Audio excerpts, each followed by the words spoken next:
ശ്രീ ഗുരുഭ്യോ നമഃ.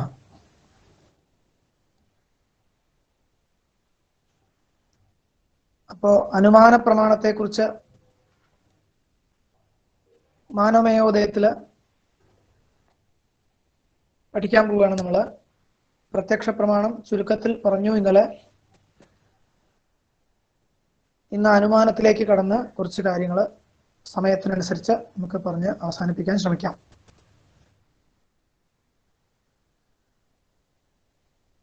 വ്യാപ്യദർശനാത് അസന്നികൃഷ്ടാർത്ഥജ്ഞാനം അനുമാനം.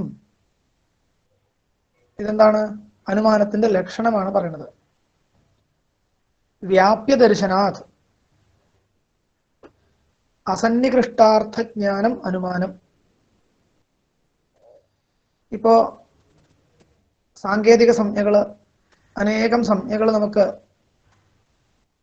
മനസ്സിലാക്കേണ്ടതായിട്ട് വരുന്നുണ്ട്. ഈ അനുമാനത്തെ കുറിച്ച് പഠിക്കുമ്പോൾ വ്യാപ്യം, വ്യാപകം, പക്ഷം, സാധ്യം, ഹേതു, ദൃഷ്ടാന്തഃ, ഇതൊക്കെ ശരിക്കും പറഞ്ഞാൽ പാരിഭാഷികമായ ശബ്ദങ്ങളാണ്. ചിലതിനൊക്കെ നമുക്ക് കേട്ടുകഴിഞ്ഞാൽ ചില അർത്ഥങ്ങൾ തോന്നിയേക്കാം, പക്ഷേ ആ അർത്ഥത്തിൽ തന്നെയാണ് അതിന്റെ പ്രയോഗം ശാസ്ത്രത്തിൽ എന്ന് പറയാൻ പറ്റില്ല. എങ്ങനെയാണോ ശാസ്ത്രത്തിൽ അതിനെ പ്രയോഗിക്കുന്നത് ആ അർത്ഥത്തിൽ തന്നെ മനസ്സിലാക്കിയാൽ മാത്രമേ നമുക്കത് ഗ്രന്ഥം പഠിക്കുന്നതിന് ഉപയോഗപ്പെടുള്ളൂ. അപ്പൊ ഇവിടെ വ്യാപ്യം എന്നൊരു പദമുണ്ട്. വ്യാപ്യം എന്ന് പറഞ്ഞാൽ വ്യാപ്തിയോട് കൂടിയത് എന്നർത്ഥമാണ്. വ്യാപ്തിയോട് കൂടിയത് ഏതാണ് ചോദിച്ചാൽ ഹേതുവാണ്. അനുമാനത്തില് ഒരു ഹേതു ഉണ്ടാവും. സാമാന്യമായിട്ട് ഈ ശബ്ദങ്ങൾ നിങ്ങൾക്ക് അറിയാമെന്ന് ഞാൻ വിചാരിക്കുന്നു. പർവ്വതോ വന്യമാൻ ധൂമവത്വാത് എന്നിങ്ങനെ ഉള്ള പ്രസിദ്ധമായ അനുമാനത്തില് ധൂമമാണ് വ്യാപ്യം, വന്യാണ് വ്യാപകം. ഈ വ്യാപ്യം, വ്യാപകം എന്നീ ശബ്ദങ്ങള് ഞാൻ നേരത്തെ പറഞ്ഞ പോലെ പാരിഭാഷികങ്ങളാണ്. അതുകൊണ്ട് വ്യാപിച്ചിരിക്കുന്നത് അങ്ങനെയൊന്നും അതിനെ അർത്ഥം എടുക്കരുത്.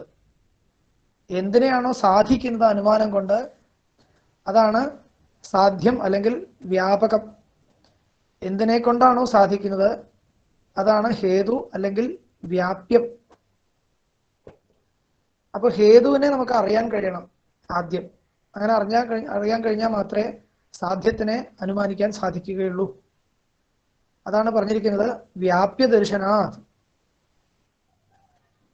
വ്യാപ്യത്തെ കാണുന്നതിലൂടെ അസന്നികൃഷ്ടാർത്ഥജ്ഞാനം അനുമാനം. സന്നികൃഷ്ടമല്ലാത്ത വസ്തുവിനെ ഊഹിച്ചറിയുന്നതിനാണ് അനുമാനം എന്ന് പറയാ. ശരിക്കും പറഞ്ഞാൽ ഇവിടെ അനുമാനം എന്ന് പറഞ്ഞു കഴിഞ്ഞാൽ അനുമാനം എന്ന വാക്ക് അനുമിതി എന്ന അർത്ഥത്തിലാണ് ഉപയോഗിച്ചിരിക്കുന്നത്. ഈ പഴയ ഗ്രന്ഥങ്ങൾ പഠിക്കുമ്പോൾ അങ്ങനെ ഒരു ബുദ്ധിമുട്ടുണ്ട്. പിന്നീടുള്ള ഗ്രന്ഥങ്ങളിലൊക്കെ അനുമാനം, അനുമിതി ഈ രണ്ട് ശബ്ദങ്ങൾ വേറെ വേറെ ഉപയോഗിക്കും.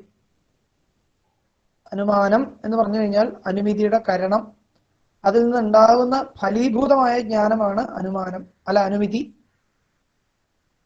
അതായത് ഒരു ജ്ഞാനത്തിൽ നിന്ന് മറ്റൊരു ജ്ഞാനം ഉണ്ടാവുന്നു. പ്രത്യക്ഷം എന്ന് പറഞ്ഞാൽ അങ്ങനെയല്ല. ഇന്ദ്രിയത്തിൽ നിന്നാണ് പ്രത്യക്ഷം ഉണ്ടാവുന്നത്. പ്രത്യക്ഷ ജ്ഞാനം എന്ന് പറയുന്നത് ഇന്ദ്രിയജന്യമായ ജ്ഞാനമാണ് പ്രത്യക്ഷ ജ്ഞാനം. അനുമിതി എന്ന് പറയുന്നത് അങ്ങനെയല്ല. അനുമിതി എന്ന് പറയുന്നത് ഒരു ജ്ഞാനത്തിൽ നിന്നുണ്ടാവുന്ന മറ്റൊരു ജ്ഞാനമാണ്. അപ്പൊ ഏത് ജ്ഞാനമാണോ രണ്ടാമതൊരു ജ്ഞാനത്തെ ജനിപ്പിക്കുന്നത് അതിനെയാണ് അനുമാനം എന്ന് പറയാ. ശരിക്കും ഈ ഗ്രന്ഥത്തില് അനുമാനം എന്ന വാക്ക് ഉപയോഗിച്ചിരിക്കുന്നത് അനുമിതി എന്ന അർത്ഥത്തിലാകുന്നു. അതെല്ലാവരും മനസ്സിലാക്കണം. പർവ്വതോ വന്യമാൻ എന്ന ജ്ഞാനം ആണ് അനുമിതി. അങ്ങനെയുള്ള ജ്ഞാനത്തിനെയാണ് ഇവിടെ അനുമാനം എന്ന വാക്കുകൊണ്ട് ഉദ്ദേശിച്ചിരിക്കുന്നത്. അത് തെറ്റൊന്നുമല്ല, അങ്ങനെ പറയുന്നതുകൊണ്ട് കുഴപ്പമുണ്ടായിട്ടില്ല. പക്ഷെ പിന്നീട് ഉള്ള ഒരു 18ാം നൂറ്റാണ്ടിന് ശേഷമുള്ള ഗ്രന്ഥങ്ങളിലൊക്കെ അങ്ങനെ അവ്യവസ്ഥിതമായ പ്രയോഗങ്ങൾ കാണില്ല. അനുമിതി എന്ന് പറയുന്നിടത്ത് അനുമിതി എന്ന് തന്നെ പറയും, അനുമാനം എന്ന് പറയില്ല. പക്ഷെ പ്രാചീന ഗ്രന്ഥങ്ങളിൽ അങ്ങനെയല്ല എന്നുകൊണ്ട് ചിലപ്പോൾ നമുക്ക് തെറ്റിദ്ധാരണ വരാൻ വഴിയുണ്ട്. അതുകൊണ്ടാണ് ഞാൻ എടുത്തു പറയുന്നത്. അപ്പോൾ വ്യാപ്യദർശനാത് അസന്നികൃഷ്ടാർത്ഥജ്ഞാനം അനുമാനം. വ്യാപ്യദർശനത്തിൽ നിന്ന്, വ്യാപ്തിയോടുകൂടിയ ഹേതുവിനെ കാണുന്നതിൽ നിന്നും ഉണ്ടാവുന്ന ആ കാണൽ, അതൊരു തരം ജ്ഞാനമാണ് വ്യാപ്യദർശനം. വ്യാപ്യദർശനത്തിന് എന്താ പറയാ? പക്ഷധർമ്മതാജ്ഞാനം എന്നാണ് പറയാ. വ്യാപ്തി വിശിഷ്ട പക്ഷധർമ്മതാജ്ഞാനം എന്ന് പറയും. നൈയായികന്മാരും അങ്ങനെ തന്നെയാണല്ലോ പറയാ. വ്യാപ്യദർശനാത് അസന്നികൃഷ്ടാർത്ഥജ്ഞാനം, സന്നികൃഷ്ടമല്ലാത്ത ഒരു വസ്തുവിനെ അറിയുന്നതിനാണ് അനുമിതി എന്ന് പറയുക. ആ അനുമിതിയെയാണ് ഇവിടെ അനുമാനം എന്ന് പറഞ്ഞിരിക്കുന്നത്. യഥാ പർവ്വതേ ധൂമവത്വദർശനാത് അഗ്നിമത്വജ്ഞാനം, സ്പഷ്ടമാണ്. അപ്പോ ഇവിടെ വ്യാപ്യദർശനം എന്നുള്ളതിനെ കൊണ്ട് ഉദ്ദേശിച്ചത് പർവ്വതത്തിൽ ധൂമത്തിനെ കാണുന്നതിനെയാണ്. പർവ്വതത്തിൽ ധൂമം കാണുന്നു ആദ്യം. ആ ധൂമം വ്യാപ്യമാണ്, വന്യവ്യാപ്തിയോട് കൂടിയതാണ്. വന്യവ്യാപ്തിയോട് കൂടിയതാണ് ധൂമം. വ്യാപ്തി എന്ന് പറഞ്ഞാൽ എന്താ അർത്ഥം? എത്ര എത്ര ധൂമഃ തത്ര തത്ര വന്യഃ ഇതി സാഹചര്യ നിയമോ വ്യാപ്തി, തർക്കസംഗ്രഹത്തിലില്ലേ? അത് തന്നെയാണ് ഇവിടെ ഉദ്ദേശിക്കുന്നത്. അപ്പോ വ്യാപ്തി എന്ന ധർമ്മത്തോട് കൂടിയതാണ് വ്യാപ്യം. എന്താണത്? ധൂമം. അതിനെ കണ്ടിട്ട് അഗ്നിമത്വജ്ഞാനം ജായതേ, പർവ്വതഃ അഗ്നിമാൻ എന്നുള്ള ജ്ഞാനം ഉണ്ടാവുന്നു. ഈ ഉണ്ടാവുന്ന ജ്ഞാനത്തിനാണ് ഇവിടെ നേരത്തെ ലക്ഷണം പറഞ്ഞത് വ്യാപ്യദർശനാത് അസന്നികൃഷ്ടാർത്ഥജ്ഞാനം അനുമാനം എന്ന്. കിമത്ര ധൂമസ്യ വ്യാപ്യത്വം? അപ്പൊ ചോദിക്കുകയാണ്, ധൂമം വ്യാപ്യമാണെന്ന് നിങ്ങൾ പറഞ്ഞു, എന്താണ് ഈ ധൂമത്തിലുള്ള വ്യാപ്യത്വം? ധൂമം വ്യാപ്യമാണെന്ന് പറഞ്ഞാൽ എന്താ അർത്ഥം? ചോദ്യം. അതിന് മറുപടി പറയാണ്, ഉച്യതേ യദ് യതോ ബഹിർ നവർത്തതേ തത് തസ്യ വ്യാപ്യം. യദ് യതോ ബഹിർ നവർത്തതേ തത് തസ്യ വ്യാപ്യം. എങ്ങനെയാ അർത്ഥം പറയാ? യതോ ബഹി, ബഹി എന്ന് പറഞ്ഞാൽ പുറത്ത് എന്നർത്ഥമല്ല. സാമാന്യക്ക് പുറത്ത് എന്നർത്ഥം തോന്നും, പക്ഷെ പുറത്ത് അകത്ത് എന്നുള്ള ഒരു ആശയമല്ല അവിടെ ഉദ്ദേശിക്കുന്നത്. ഏത് ഇല്ലാതെ എന്നാണ് ഉദ്ദേശിക്കേണ്ടത്. യതോ ബഹി, ഏത് ഏതൊന്നില്ലാതെ ഇരിക്കുകയില്ലയോ അത് അതിന്റെ വ്യാപ്യമാകുന്നു എന്നർത്ഥമാണ്. ഏതൊന്നില്ലാതെ ഇരിക്കുകയില്ലയോ, യദ് യതോ ബഹിർ ന വർത്തതേ തത് അത് തസ്യ വ്യാപ്യം, അതിന്റെ വ്യാപ്യമാകുന്നു. എങ്ങനെയാ യോജിപ്പിക്കുക? വന്യ ഇല്ലാതെ ധൂമം ഉണ്ടാവുകയില്ല. ഏതൊന്നില്ലാതെ ഇരിക്കുകയില്ലയോ എന്ന് പറഞ്ഞാൽ എന്താ അർത്ഥം? ഏത് എന്ന് ചോദിച്ചാൽ ധൂമം ഏതിനെ കൂടാതെ, വന്യയെ കൂടാതെ ഇരിക്കുകയില്ലയോ തത് ആ ധൂമം വന്യയുടെ വ്യാപ്യമാകുന്നു. ശരിയല്ലേ? വന്യയെ കൂടാതെ ധൂമല്ല, അതുകൊണ്ട് ധൂമം വന്യയുടെ വ്യാപ്യമാണ്. അതാണ് എഴുതിയിരിക്കുന്നത്, ധൂമശ്ച ദഹനാദന്യത്ര ന വർത്തതേ ഇത് ധൂമസ്യ വ്യാപ്യത്വം. അതുകൊണ്ട് ധൂമം വ്യാപ്യമാണ്, ധൂമത്തിൽ വ്യാപ്യത്വമുണ്ട് എന്ന് നമുക്ക് പറയാം. ദഹനശ്ച ധൂമാദന്യത്രാപി വർത്തതേ അങ്കാരാവസ്ഥായാം ഇതി തസ്യ വ്യാപകത്വമേവ. ധൂമം അഗ്നിയുടെ വ്യാപ്യമാണെന്ന് പറഞ്ഞു, പക്ഷേ അഗ്നി ധൂമത്തിന്റെ വ്യാപ്യമാണെന്ന് പറയാൻ പറ്റുമോ? പറയാൻ പറ്റില്ല. കാരണം ധൂമമില്ലാതെയും വന്യയുണ്ട്, ധൂമമില്ലാതെയും വന്യയുണ്ട്. അങ്കാരാവസ്ഥായ, കനലായിട്ട് കിടക്കുന്ന സമയത്ത്, ദഹന എന്ന് പറഞ്ഞാൽ അഗ്നി, ധൂമമില്ലാതെയും അതവിടെ ഉണ്ട്. അതുകൊണ്ട് ധൂമമില്ലാതെയും അഗ്നി ഉണ്ട് എന്നുള്ളത് കൊണ്ട് അഗ്നി ധൂമത്തിന്റെ വ്യാപ്യമല്ല.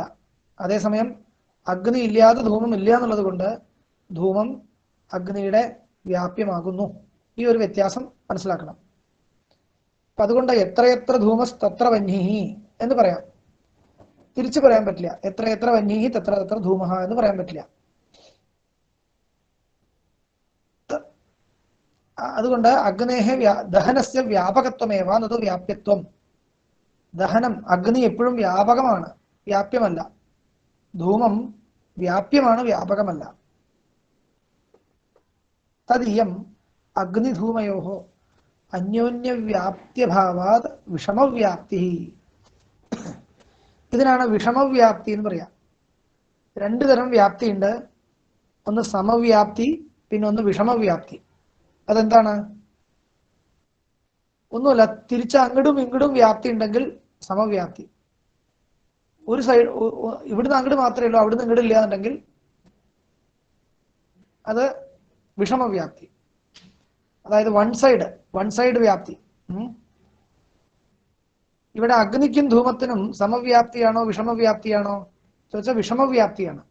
കാരണം എത്രയെത്ര ധൂമ തത്ര തത്ര അഗ്നി എന്ന് വ്യാപ്തി ഉണ്ടെങ്കിലും എത്രയെത്ര അഗ്നി തത്ര തത്ര ധൂമ എന്ന് വ്യാപ്തി ഇല്ല. അപ്പൊ പരസ്പരം വ്യാപ്തിയില്ല എന്നർത്ഥം. പരസ്പരം ഉള്ള വ്യാപ്തിക്കാണ് സമവ്യാപ്തി എന്ന് പറയാ.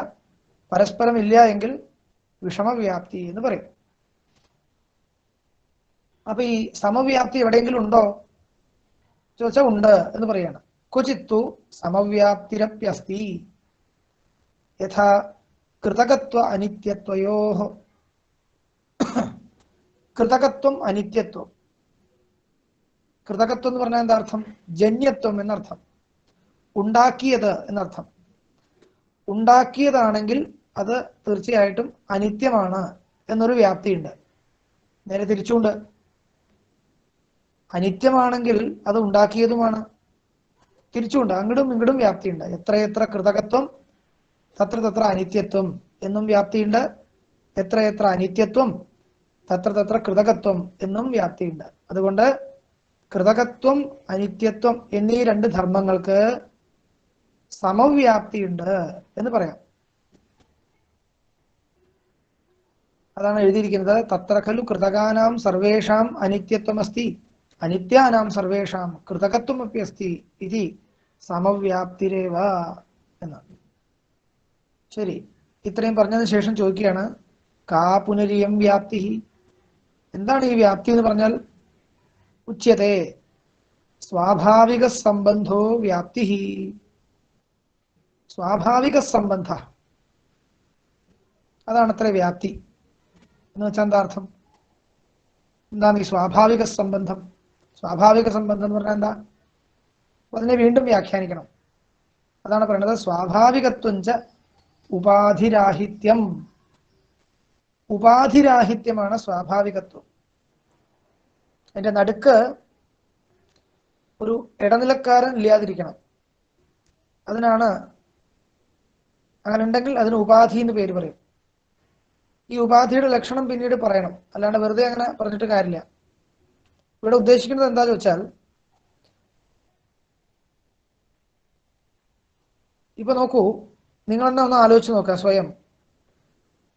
എവിടെയൊക്കെ ധൂമമുണ്ടോ അവിടെയൊക്കെ വന്നി ഉണ്ടെന്ന് നമുക്ക് പറയാം. പക്ഷേ എവിടെയൊക്കെ വന്നി ഉണ്ട് അവിടെയൊക്കെ ധൂമം ഉണ്ടെന്ന് പറയാൻ പറ്റില്ല. എന്തുകൊണ്ടാണത് എന്ന് ആലോചിച്ച് നോക്കുക. എന്തുകൊണ്ടാന്ന് ചോദിച്ചു കഴിഞ്ഞാൽ, വന്നി ഉണ്ട് എന്ന് വെച്ച് ധൂമം ഉണ്ടായിക്കൊള്ളുന്ന നിർബന്ധമില്ല. അതുകൊണ്ടാണ്. അതെന്താ നിർബന്ധമില്ലാത്തത്? വന്നി ഉണ്ടായ ധൂമം ഉണ്ടാവണ്ടേ ചോദിച്ചാൽ ഉണ്ടാവേണ്ടതില്ല. കാരണം വന്നി കൊണ്ട് മാത്രം ധൂമത്തെ സൃഷ്ടിക്കാൻ പറ്റില്ല. പിന്നെയോ ആർദ്രേന്ധന സംയോഗം വേണം. ആർദ്രമായ ഇന്ധനവുമായിട്ട് വന്നിക്ക് ബന്ധം വേണം. നനഞ്ഞ വിറക് മുതലായവ ഉണ്ടെങ്കിൽ മാത്രമേ എന്ത് വരുള്ളൂ? പുക വരുള്ളൂ.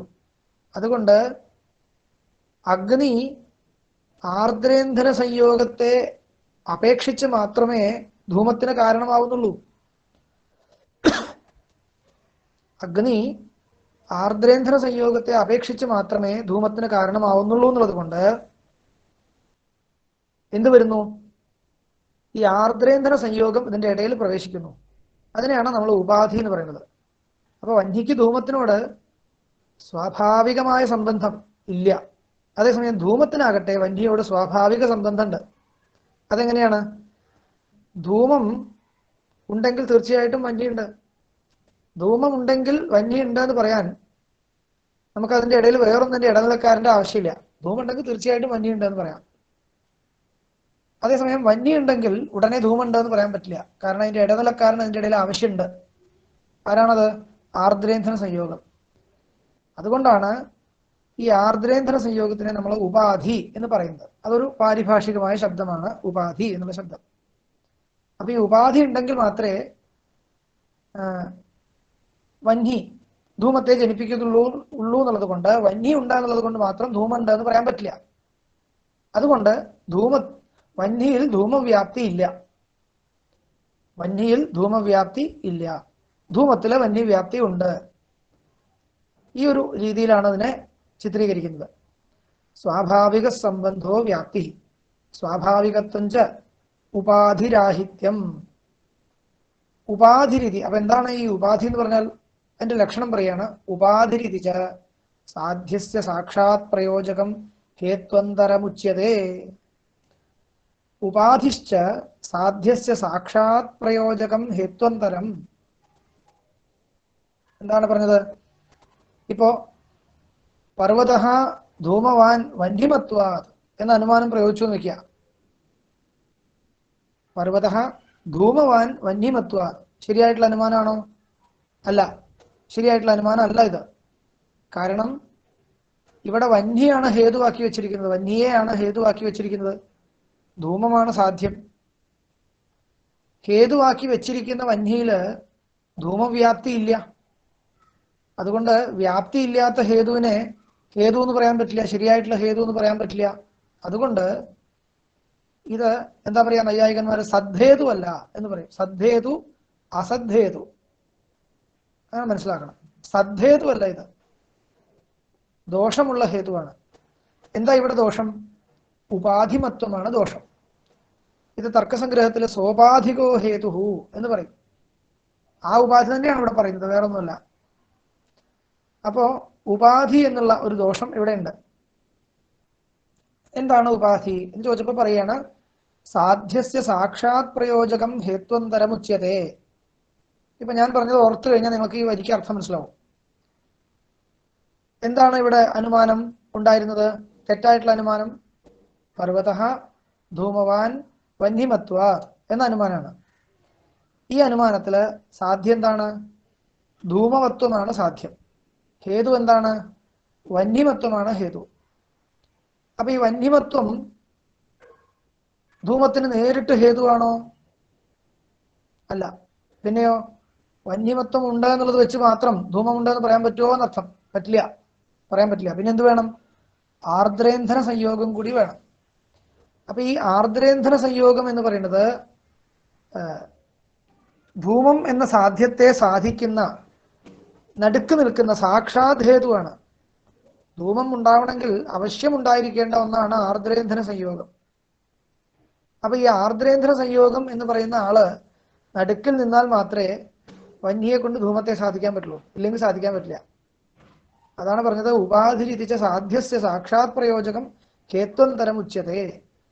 തത് സദ്ഭാവേഹി തദ് ദത്തമേവ സാധ്യസംബന്ധം ക്വചിൽ ലഭമാനഃ പ്രസ്തുതോ ഹേതുഃ സ്വയമേവ അസാധകോ ഭവതി. എന്താ പറഞ്ഞത്? അപ്പൊ ഈ ആർദ്രേന്ധന സംയോഗം ഉണ്ടോ എന്ന് ചോദിക്കണം. നോക്കൂ, പർവ്വത ധൂമവാൻ വന്യമത്വ എന്നൊരാൾ പറഞ്ഞു. അപ്പൊ അയാളോട് ചോദിക്കണം, വന്യമത്വം മാത്രമേ ഉള്ളൂ അതോ ആർദ്രേന്ധന സംയോഗം കൂടി ഉണ്ടോ എന്ന് ചോദിക്കണം. ഉണ്ട് എന്നയാൾ പറയുകയാണെങ്കിൽ എന്നാ പിന്നെ ആർദ്രേന്ധന സംയോഗം കൊണ്ട് തന്നെയാണ് സാധിച്ചാൽ പോലെ, എന്തിനാണ് വന്യയെ അവിടെ ഉപയോഗിക്കുന്നത്? വന്യയെ ഹേതുവായിട്ട് എങ്ങനെ നിർദ്ദേശിക്കാൻ പറ്റും നിങ്ങൾക്ക്? ആർദ്രേന്ധന സംയോഗം ഉള്ളത് കൊണ്ടാണ് ധൂമം ഉണ്ടാകുന്നതെങ്കിൽ വന്യ ഉള്ളത് കൊണ്ട് മാത്രം ധൂമമില്ല, ഉണ്ടാവുകയില്ല.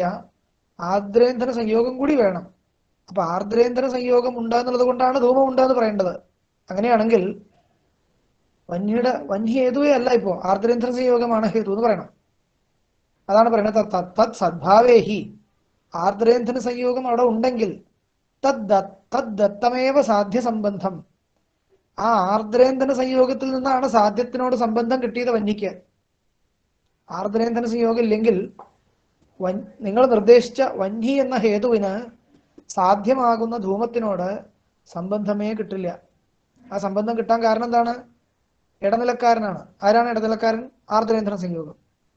എന്നാ അയാളെ തന്നെ ഹേതു എന്ന് പറഞ്ഞാൽ പോരെ, വന്യ ഹേതു എന്ന് പറയേണ്ട കാര്യം എന്താണുള്ളത്? ഇതാണ് ചോദിക്കണം. നോക്കി നോക്കൂ, തത് സദ്ഭാവേഹി തദ് ദത്തമേവ സാധ്യ സംബന്ധം ക്വചിൽ ലഭമാനഃ. ഈ ആർദ്രേന്ധന സംയോഗം കൊണ്ട് കിട്ടിയ സാധ്യ സംബന്ധം ആണ് വന്യക്കുള്ളത്, നേരിട്ടില്ല. വന്യക്ക് നേരിട്ട് സാധ്യമാകുന്ന ധൂമത്തെ സാധിപ്പിക്കാനുള്ള കഴിവില്ല, സാധ്യ സംബന്ധമില്ല. ആർദ്രേന്ധന സംയോഗം ഉണ്ടെങ്കിൽ ഉണ്ട്, ഇല്ലെങ്കിൽ ഇല്ല എന്നാ പിന്നെ ആർദ്രേന്ദ്ര സംയോഗത്തിന്റെ ഹേതു എന്ന് പറഞ്ഞാൽ പോരെ എന്നർത്ഥം.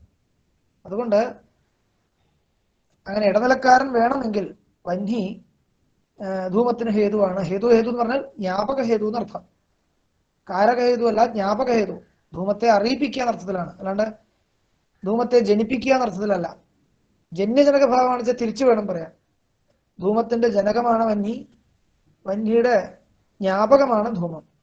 രണ്ടിനെയും നമ്മൾ ഹേതു എന്ന് പറയാറുണ്ട്. ജ്ഞാപക ഹേതു, കാരക ഹേതു, അങ്ങനെയാണ് ശാസ്ത്ര ഗ്രന്ഥങ്ങളിൽ കാണുക. ശരി, ഇനി അതിനൊരു ഉദാഹരണം പറയാണ്.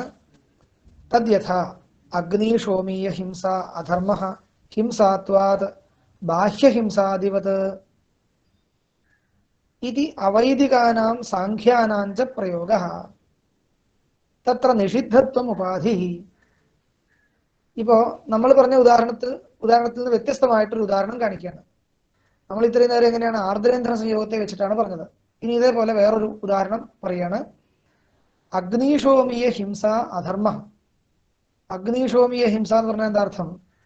അഗ്നിശോമീയ പശുയാഗത്തിൽ ഉള്ള ഹിംസ, അവിടെ അജം ആണ് അവിടെ ബലിമൃഗം.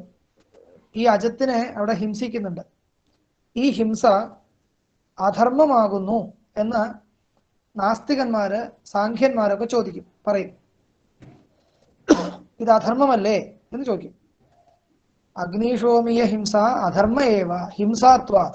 അത് അധർമ്മം തന്നെയാണ്, കാരണം ഹിംസയായതുകൊണ്ട്. എല്ലാ ഹിംസയും അധർമ്മമാകുന്നു. എത്ര ഹിംസാത്വം തത്ര അധർമ്മത്വം. ബാഹ്യഹിംസാവത്. ബാഹ്യഹിംസ ദൃഷ്ടാന്ത. ബാഹ്യഹിംസ എന്ന് പറഞ്ഞാൽ എന്താ അർത്ഥം?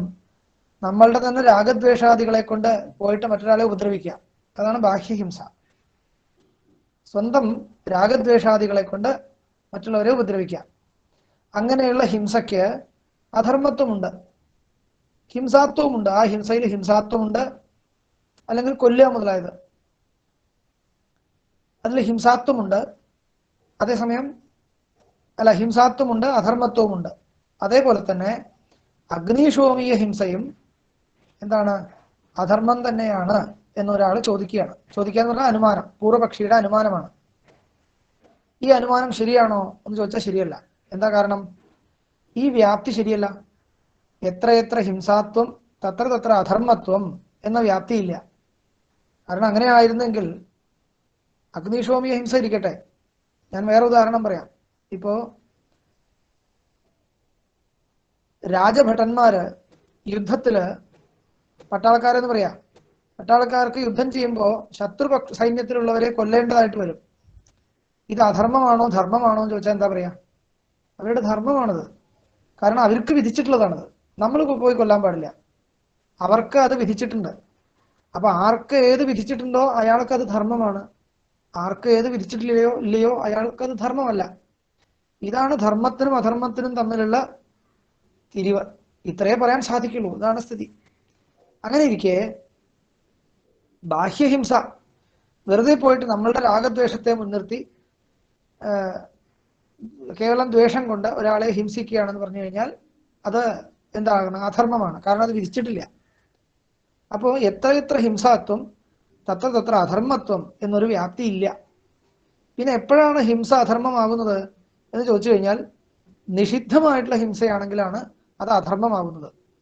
അപ്പോ ഇവിടെ നോക്കി നോക്കൂ, നേരത്തെ പറഞ്ഞ ഉദാഹരണത്തില് അഗ്നി എങ്ങനെയാണോ ആർദ്രേന്ദ്ര സംയോഗത്തെ മുൻനിർത്തിക്കൊണ്ട് മാത്രം ധൂമത്തെ അറിയിപ്പിക്കാൻ സാധിക്കാൻ സമർത്ഥമാവുന്നത്, അതേപോലെ തന്നെ ഹിംസാത്വം എന്നുള്ള ഹേതു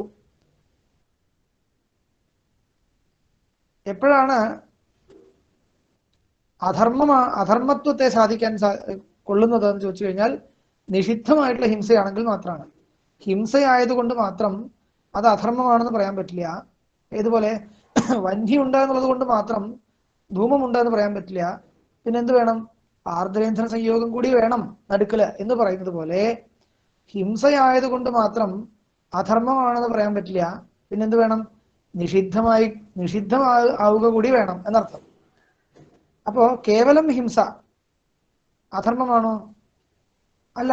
പിന്നെ നിഷിദ്ധ ഹിംസയാണ് അധർമ്മം. നിഷിദ്ധമായിട്ടുള്ള ഹിംസകളൊക്കെ അധർമ്മമാണ് എന്നേ പറയാൻ പറ്റുള്ളൂ. അതുകൊണ്ട് നിഷിദ്ധത്വം ഉപാധി, നിഷിദ്ധത്വം ഇവിടെ ഉപാധിയാണ് എന്ന് പറയാം. എന്താ കാരണം? തദേവ ഹി അധർമ്മത്വസ്യ സാക്ഷാത് പ്രയോജകം. ഏതാണ് അധർമ്മം എന്ന് ചോദിച്ചു കഴിഞ്ഞാൽ ലോകത്ത് എന്താ നമ്മൾ പറയാ? ഹിംസയാണ് അധർമ്മം. അങ്ങനെ പറയാൻ പറ്റുമോ? പറയാൻ പറ്റില്ല. ഇനിയും എത്രയോ തരം അധർമ്മങ്ങളുണ്ട്. പരദ്രവ്യ അപഹരണം, ചൗര്യം, അതൊരു അധർമ്മമാണ്. എത്രയോ അധർമ്മങ്ങളുണ്ട്. അപ്പൊ എന്താണ് അധർമ്മം ചോദിച്ചാൽ എന്താ പറയാ? അധർമ്മത്തിന്റെ ലക്ഷണം നിഷിദ്ധത്വം അധർമ്മത്വം. ഏതാണോ നിഷിദ്ധമായിരിക്കുന്നത്, കാരണം വേദത്തിനെ മുൻനിർത്തിക്കൊണ്ട് ധർമാധർമ്മ വ്യവസ്ഥ ചെയ്യുമ്പോൾ അങ്ങനെ പറയാൻ പറ്റൂ. വേദത്തിനെ മുൻനിർത്തിക്കൊണ്ട്, പരമപ്രമാണമായി മുൻനിർത്തിക്കൊണ്ട് വേണം ധർമാധർമ്മ വ്യവസ്ഥ ചെയ്യാൻ. അല്ലെങ്കിൽ ധർമാധർമ്മത്തിന് വ്യവസ്ഥയുണ്ടാവില്ല. ചിലർക്ക് തോന്നിയത് ധർമ്മം, അങ്ങനെ പറ്റില്ല. അപ്പോൾ വേദത്തിനെ മുൻനിർത്തി വേണം വ്യവസ്ഥ ചെയ്യാൻ. അങ്ങനെ വ്യവസ്ഥ ചെയ്യുമ്പോൾ വേദവിഹിതമാണെങ്കിൽ ധർമ്മം, നിഷിദ്ധമാണെങ്കിൽ അധർമ്മം.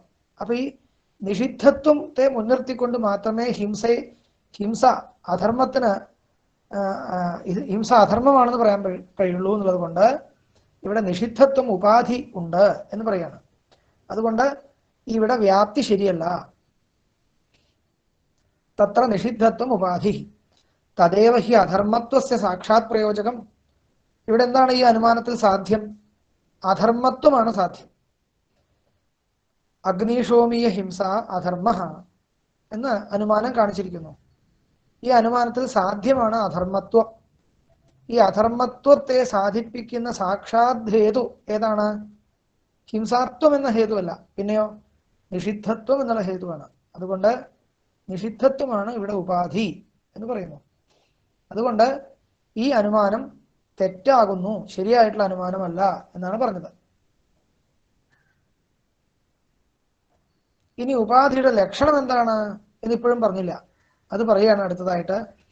സാധനാവ്യാപകത്വേ സതി സാധ്യ സമവ്യാപ്ത ഉപാധി എന്ന്. തർക്കസംഗ്രഹത്തിൽ നോക്കിക്കഴിഞ്ഞാൽ സാധ്യവ്യാപകത്വേ സതി സാധനാവ്യാപകത്വം ഉപാധേർ ലക്ഷണം എന്ന് കാണാം. ഇവിടെ അത് തന്നെയാണ് ഉദ്ദേശിക്കുന്നത്. പക്ഷെ കുറച്ച് ഒരു ദളം അധികം ചേർത്തിട്ടുണ്ട്. എന്താണ്? സാധ്യ സമവ്യാപകത്വേ സതി സാധനാവ്യാപകത്വം എന്ന്. തർക്കസംഗ്രഹത്തിലെ സാധ്യവ്യാപകത്വേ സതി എന്നേ ഉള്ളൂ.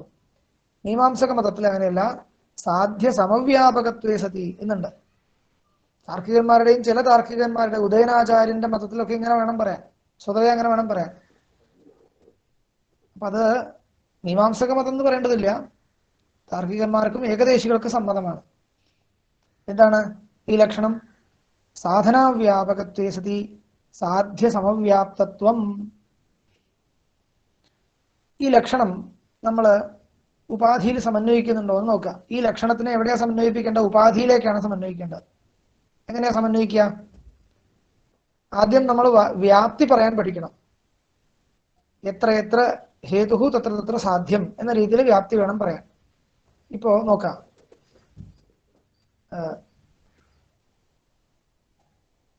പർവതഃ ധൂമവാൻ വന്യമത്വാ എന്ന അനുമാനം പ്രയോഗിച്ചു കഴിഞ്ഞാൽ ഈ അനുമാനത്തില് ആർദ്രേന്ദ്ര സംയോഗം എന്നുള്ള ഉപാധി ഉണ്ട് എന്ന് പറഞ്ഞു. അപ്പൊ ഈ ആർദ്രേന്ദ്ര സംയോഗത്തില് സാധ്യവ്യാപകത്വവും സാധ്യ സമവ്യാപകത്വവും സാധന അവ്യാപകത്വവും ഉണ്ട് എന്ന് കാണിക്കണം. എങ്ങനെ കാണിക്കുക? സാധന അവ്യാപകത്വം ഉണ്ട്, സാധ്യ സമവ്യാപകത്വവും ഉണ്ട് എന്ന് കാണിക്കണം. ആദ്യം സാധ്യ സമവ്യാപ്തി ഉണ്ടോ എന്ന് നോക്കുക. ഇവിടെ എന്താണ് സാധ്യം? ഒന്നുകൂടി നോക്കൂ. പർവതഃ വന്യമാൻ, അല്ല, പർവതഃ ധൂമവാൻ വന്യമത്വാത് എന്നാണ്. തെറ്റായിട്ടുള്ള അനുമാനമാണ്, ശരിയായിട്ടുള്ള അനുമാനമല്ല, ശ്രദ്ധിക്കണം. തെറ്റായിട്ടുള്ള അനുമാനമാണ്. തെറ്റായിട്ടുള്ള അനുമാനത്തിലല്ലേ ഉപാധി ഉണ്ടാവുള്ളൂ. അപ്പൊ ഇത് തെറ്റായിട്ടുള്ള അനുമാനമാണ്. പർവതഃ ധൂമവാൻ വന്യമത്വാത്. ഈ അനുമാനത്തിൽ എന്താണ് സാധ്യം? ധൂമമാണ് സാധ്യം. സാധ്യ വ്യാപകത്വം ഉപാധിയിലുണ്ട് എന്ന് പറയണം. തിരിച്ച് അങ്ങോട്ടും ഇങ്ങോട്ടും വ്യാപ്തി പറയണം. എത്ര എത്ര ധൂമഃ തത്ര തത്ര ആർദ്രേന്ദ്ര സംയോഗ. ആർദ്രേന്ദ്ര സംയോഗാണല്ലോ ഉപാധി. അപ്പൊ എത്ര എത്ര ധൂമഃ തത്ര തത്ര ആർദ്രേന്ദ്ര സംയോഗ എന്ന് വ്യാപ്തി ഉണ്ടാവണം. എത്ര എത്ര ആർദ്രേന്ദ്ര സംയോഗ തത്ര തത്ര ധൂമഃ എന്നും വ്യാപ്തി ഉണ്ടാവണം. അപ്പോഴാണ് സാധ്യ സമവ്യാപ്തി ഉണ്ട് എന്ന് പറയാം. സാധ്യമുള്ളിടത്തൊക്കെ ഉപാധിയുണ്ട്, ഉപാധിയുള്ളിടത്തൊക്കെ സാധ്യവുമുണ്ട്. ഈ സ്ഥിതി ഉണ്ടോ നോക്കിക്കഴിഞ്ഞാൽ ഉണ്ട്. തീർച്ചയായിട്ടും അങ്ങനെ തന്നെയാണ്, ശരിയാണ്. ഈ രണ്ട് വ്യാപ്തിയും ശരിയാണ്. എത്രയെത്ര ധൂമഃ തത്ര തത്ര ആർദ്രേന്ദ്രന സംയോഗ എന്ന വ്യാപ്തിയും ശരിയാണ്. എത്രയെത്ര ആർദ്രേന്ദ്രന സംയോഗ തത്ര തത്ര ധൂമഃ എന്നുള്ള വ്യാപ്തിയും ശരിയാണ്. അതുകൊണ്ട് സാധ്യ സമവ്യാപ്തി ഉണ്ട് എന്ന് പറയാം. പിന്നെയോ സാധന അവ്യാപകത്വം എന്ന് പറയാം. അതുണ്ടോ നോക്കി നോക്കാം. സാധനം എന്താണ് ഈ അനുമാനത്തില്? സാധനം എന്ന് പറഞ്ഞാൽ ഹേതു. പർവതഃ ധൂമവാൻ വന്യമത്വാത് എന്നല്ലേ അനുമാനം. ഈ അനുമാനത്തിൽ എന്താണ് ഹേതു? വന്യമത്വം. അപ്പോ എത്രയെത്ര വന്യമത്വം തത്ര തത്ര ആർദ്രേന്ദ്ര സംയോഗ എന്ന് പറയാൻ പറ്റുമോ? പറയാൻ പറ്റില്ല. വന്യമത്വം അയോഗോളകേപി അസ്തി തത്ര ആർദ്രേന്ദ്ര സംയോഗ നാസ്തി. വന്യമത്വം ഉള്ളിടത്തൊക്കെ ആർദ്രേന്ദ്ര സംയോഗം ഇല്ല. അതുകൊണ്ട് എന്ത് വന്നു? സാധന വ്യാപകത്വം ഇല്ല എന്ന് വന്നു. സാധന വ്യാപകത്വം ഇല്ലാച്ച പിന്നെ എന്താണുള്ളത്? സാധന അവ്യാപകത്വമുണ്ട്. സാധനം വന്യമത്വം, സാധന വ്യാപകത്വം ആർദ്രേന്ദ്ര സംയോഗത്തിൽ ഇല്ല. അതുകൊണ്ട് സാധന അവ്യാപകത്വം ഉണ്ട് എന്ന് പറയാം. ഇപ്രകാരം നോക്കിക്കഴിഞ്ഞാൽ സാധനാവ്യാപകത്വേ സതി സാധ്യ സമവ്യാപ്തത്വം എന്നുള്ള ഉപാധിയുടെ ലക്ഷണം ആർദ്രേന്ദ്ര സംയോഗം എന്ന് പറയുന്ന ഉപാധിയിൽ ഉണ്ട്. ഇനി ഗ്രന്ഥകാരൻ കാണിച്ച അനുമാനത്തിലുണ്ടോ ഇത് നോക്കാം. എന്താണായിരുന്നു അനുമാനം? അഗ്നിശോമീയ ഹിംസ അധർമ്മ ഹിംസാത്വാത് എന്നാണ്. ഇവിടെ എന്താണ് ഉപാധി? നിഷിദ്ധത്വമാണ് ഉപാധി. അപ്പൊ നോക്കുക, സാധ്യ സമവ്യാപകത്വം ഉണ്ടോ എന്ന് നോക്കുക. ഉപാധിയില് സാധ്യ സമവ്യാപകത്വം ഉണ്ട് എന്ന് പറയണം. എങ്ങനെയാ പറയാ? ഇവിടെ എന്താണ് സാധ്യം? അധർമ്മത്വമാണ് സാധ്യം. അപ്പൊ പറഞ്ഞു നോക്കുക, എത്രയെത്ര അധർമ്മത്വം തത്ര തത്ര നിഷിദ്ധത്വം. വ്യാപ്തി ശരിയാണോ? ശരിയാണ്. എത്രയെത്ര നിഷിദ്ധത്വം തത്ര തത്ര അധർമ്മത്വം. ഈ വ്യാപ്തിയും ശരിയാണോ? തീർച്ചയായിട്ടും അതും ശരിയാണ്. അപ്പോ തിരിച്ചും മറിച്ചും വ്യാപ്തിയുണ്ട്. അതുകൊണ്ട് സമവ്യാപ്തിയുണ്ട്, സാധ്യ സമവ്യാപ്തിയുണ്ട് ഉപാധിയിൽ. ഇനി സാധന അവ്യാപകത്വം ഉണ്ട് എന്ന് പറയണ്ടേ? അതെങ്ങനെയാ പറയാ? സാധനം എന്താണ് ഈ അനുമാനത്തില്? ഹിംസാത്വമാണ് സാധനം. ഹിംസാത്വമാണ് സാധനം. എത്രയെത്ര ഹിംസാത്വം തത്ര തത്ര നിഷിദ്ധത്വം എന്ന് വ്യാപ്തി പറയാൻ പറ്റുമോ എന്ന് നോക്കുക. എത്രയെത്ര ഹിംസാത്വം തത്ര തത്ര നിഷിദ്ധത്വം എന്ന് വ്യാപ്തി പറയാൻ പറ്റുമോ? പറയാൻ പറ്റില്ല. കാരണം അഗ്നിശോമീയ ഹിംസയിലും ഹിംസാത്വമുണ്ട്, പക്ഷെ നിഷിദ്ധത്വമില്ല, വിഹിതത്വമാണുള്ളത്. അതുകൊണ്ട് എത്രയെത്ര ഹിംസാത്വം തത്ര നിഷിദ്ധത്വം എന്ന വ്യാപ്തി ഇല്ല എന്നുള്ളത് കൊണ്ട് സാധന അവ്യാപകത്വം വന്നു. സാധന വ്യാപകത്വമില്ല, അപ്പൊ പിന്നെ എന്താ ഉള്ളത്? സാധന അവ്യാപകത്വം ഉണ്ട് എന്ന് വരും. അപ്പോൾ ഹിംസാത്വ അവ്യാപകത്വം ഉണ്ട് നിഷിദ്ധത്വം എന്ന് പറയുന്ന ഉപാധിയിൽ. അതുകൊണ്ട് നിഷിദ്ധത്വം എന്ന് പറയുന്ന ഉപാധിയിൽ നമ്മൾ പറഞ്ഞ ഉപാധിയുടെ ലക്ഷണം സമന്വയിച്ചു എന്ന് മനസ്സിലാക്കാം. ഇതാണ് അദ്ദേഹം എഴുതി കാണിച്ചിരിക്കുന്നത്. അപ്പൊ ഇങ്ങനെ ചുരുക്കത്തിൽ ഇത്രയും മനസ്സിലാക്കിയാൽ മതി. ഇനി നമുക്ക് വേറൊരു വിഷയത്തിലേക്ക് കിടക്കാം. ഒന്ന് തന്നെ പറഞ്ഞുകൊണ്ടിരുന്നാൽ പോരല്ലോ. അപ്പോ ഇത്രയും പറഞ്ഞതിന് എന്ത് മനസ്സിലാക്കണം? ഉപാധിയോടുകൂടി അല്ലാതെ കണ്ടുള്ള സംബന്ധം, അതിനെയാണ് വ്യാപ്തി എന്ന് നമ്മൾ പറയുന്നത്. സ്വാഭാവിക സംബന്ധോ വ്യാപ്തി, അങ്ങനെയാണ് പറയുക. അപ്പോൾ ഉപാധിയോട് കൂടി അല്ലാത്ത സംബന്ധം, അതിനാണ് സ്വാഭാവിക സംബന്ധം എന്ന് പറയുന്നത് എന്ന് പറഞ്ഞു. അപ്പോൾ എന്താണ് ഉപാധി എന്ന ചോദ്യം വന്നു, അതിന്റെ ലക്ഷണം പറഞ്ഞു. ഇനി ചിന്തിക്കാനുള്ള ശരിക്കും പറഞ്ഞാൽ ഈ ലക്ഷണത്തിന്റെ ദളകൃത്യമാണ്. സാധ്യ സമവ്യാപ്തത്വം എന്തിനാണ് പറഞ്ഞത്? സാധന അവ്യാപകത്വം എന്തിനാണ് പറഞ്ഞത്? അങ്ങനെയുള്ള ലക്ഷണത്തിന്റെ ദളകൃത്യങ്ങളാണ്, ദളപ്രയോജനമാണ് ചിന്തിക്കാനുള്ളത്. അതിപ്പോൾ ഞാൻ തൽക്കാലം സമയമില്ലാത്തത് കൊണ്ട് ഒഴിവാക്കിയിട്ട് മുന്നോട്ട് പോവുകയാണ്.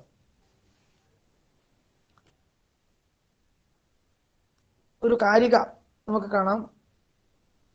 ഒരു 2 പേജ് കഴിഞ്ഞാൽ സമവ്യാപ്തിമതാമേവ സർവഥാപി ഹ്യുപാധിത ഇതി വിസ്പഷ്ടതാർത്ഥഞ്ച സമശബ്ദോ ന ദൂഷണം. സാധ്യ സമവ്യാപ്തി എന്ന് തീർച്ചയായിട്ടും പറയണം. കാരണം സമവ്യാപ്തി ഉണ്ടെങ്കിൽ മാത്രമേ ഉപാധിത്വം പറയാൻ പറ്റുള്ളൂ. സമവ്യാപ്തി ഇല്ലെങ്കിൽ ഉപാധിത്വം പറയാൻ പറ്റില്ല. അതുകൊണ്ടാണ് പക്ഷേതരത്വം എന്ന് പറയുന്ന ധർമ്മം ഉപാധിയല്ല എന്ന് പറയും. എന്തുകൊണ്ടാണ്? സമവ്യാപ്തി ഇല്ലാത്തത് കൊണ്ടാണ്. സാധ്യവ്യാപകത്വേ സതി സാധനാവ്യാപകത്വം, സാധനാവ്യാപകത്വേ സതി സാധ്യവ്യാപകത്വം എന്ന് മാത്രം പറഞ്ഞിരുന്നുവെങ്കിൽ പക്ഷേതരത്വം എന്ന് പറയുന്ന ധർമ്മം ഉപാധിയാവുമായിരുന്നു. പക്ഷേ പക്ഷേതരത്വം എന്ന് പറയുന്ന ധർമ്മം ഉപാധിയായിട്ട് പറയാൻ പാടില്ല എന്ന് കാണിക്കാൻ വേണ്ടിയാണ് ഈ സാധ്യ സമവ്യാപ്തി എന്ന് പറഞ്ഞത്. കാരണം ഇതൊക്കെ സാധാരണയായിട്ട് നമ്മൾ തർക്കസംഗ്രഹ ദീപിക ഒക്കെ പഠിപ്പിക്കുമ്പോൾ പറയുന്ന കാര്യങ്ങളാണ്. നിങ്ങൾ അതൊക്കെ പഠിച്ചു വന്നാലേ ഇത് മനസ്സിലാവുള്ളൂ. അത് പഠിച്ചു വന്നാൽ തന്നെ വായിച്ചാൽ മനസ്സിലാവുകയും ചെയ്യും. അങ്ങനെയാണ്. ഇത്തരം ഗ്രന്ഥങ്ങൾ സ്വയമേ ശരിക്കും വായിച്ച് മനസ്സിലാക്കാവുന്നതേ ഉള്ളൂ. പഠിപ്പിച്ചു തരേണ്ട ആവശ്യമില്ല. കുറച്ച് തർക്കസംഗ്രഹാദികൾ പഠിച്ചിട്ട് വരുന്നവർക്ക് ബുദ്ധിമുട്ടേ ഇല്ല. പക്ഷേതരത്വം എന്ന് പറയുന്ന ഒരു ധർമ്മം, ഇത് എല്ലാ അനുമാനങ്ങളിലും ഉപാധിയാണ് എന്നൊരു ചോദ്യം കൊണ്ടുവരികയാണ്. കാരണം എന്താണ് ഈ പക്ഷേതരത്വം? പക്ഷേതരത്വം എന്ന് പറഞ്ഞു കഴിഞ്ഞാൽ പക്ഷഭിന്നത്വം എന്നർത്ഥം. പക്ഷഭിന്നത്വം, പക്ഷത്തിൽ നിന്ന് വേറിട്ടിരിക്കുക എന്നുള്ള അവസ്ഥ. അപ്പൊ സാധ്യം എവിടെയൊക്കെ നിശ്ചയിച്ചിട്ടുണ്ടോ അവിടെയൊക്കെ ഉപാധി ഉണ്ടെന്ന് പറയണം. എത്ര എത്ര ഉപാധി തത്ര തത്ര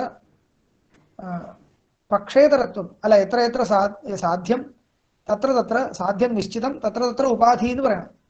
പറയാൻ പറ്റുമോ എന്ന് ചോദിച്ചു കഴിഞ്ഞാൽ പക്ഷമല്ലാത്ത എല്ലാത്തിലുമുള്ള ഒരു ധർമ്മമാണ് ഈ പക്ഷേതരത്വം. പക്ഷത്തിലാകട്ടെ സാധ്യം നിശ്ചയിച്ചിട്ടില്ല, പക്ഷത്തിൽ സാധ്യ സന്ദേഹമാണുള്ളത്. അപ്പോ പക്ഷത്തിൽ നിന്ന് വേറിട്ടുള്ള എല്ലാ വസ്തുക്കളിലും പക്ഷേതരത്വമുണ്ട്. പക്ഷത്തിലാണെങ്കിൽ പക്ഷേതരത്വം ഇല്ലതാനും. അതുകൊണ്ട് പക്ഷേതരത്വം എന്ന് പറയുന്ന ധർമ്മം ഉപാധിയായിക്കൂടെ എന്നൊരു ചോദ്യം വരും.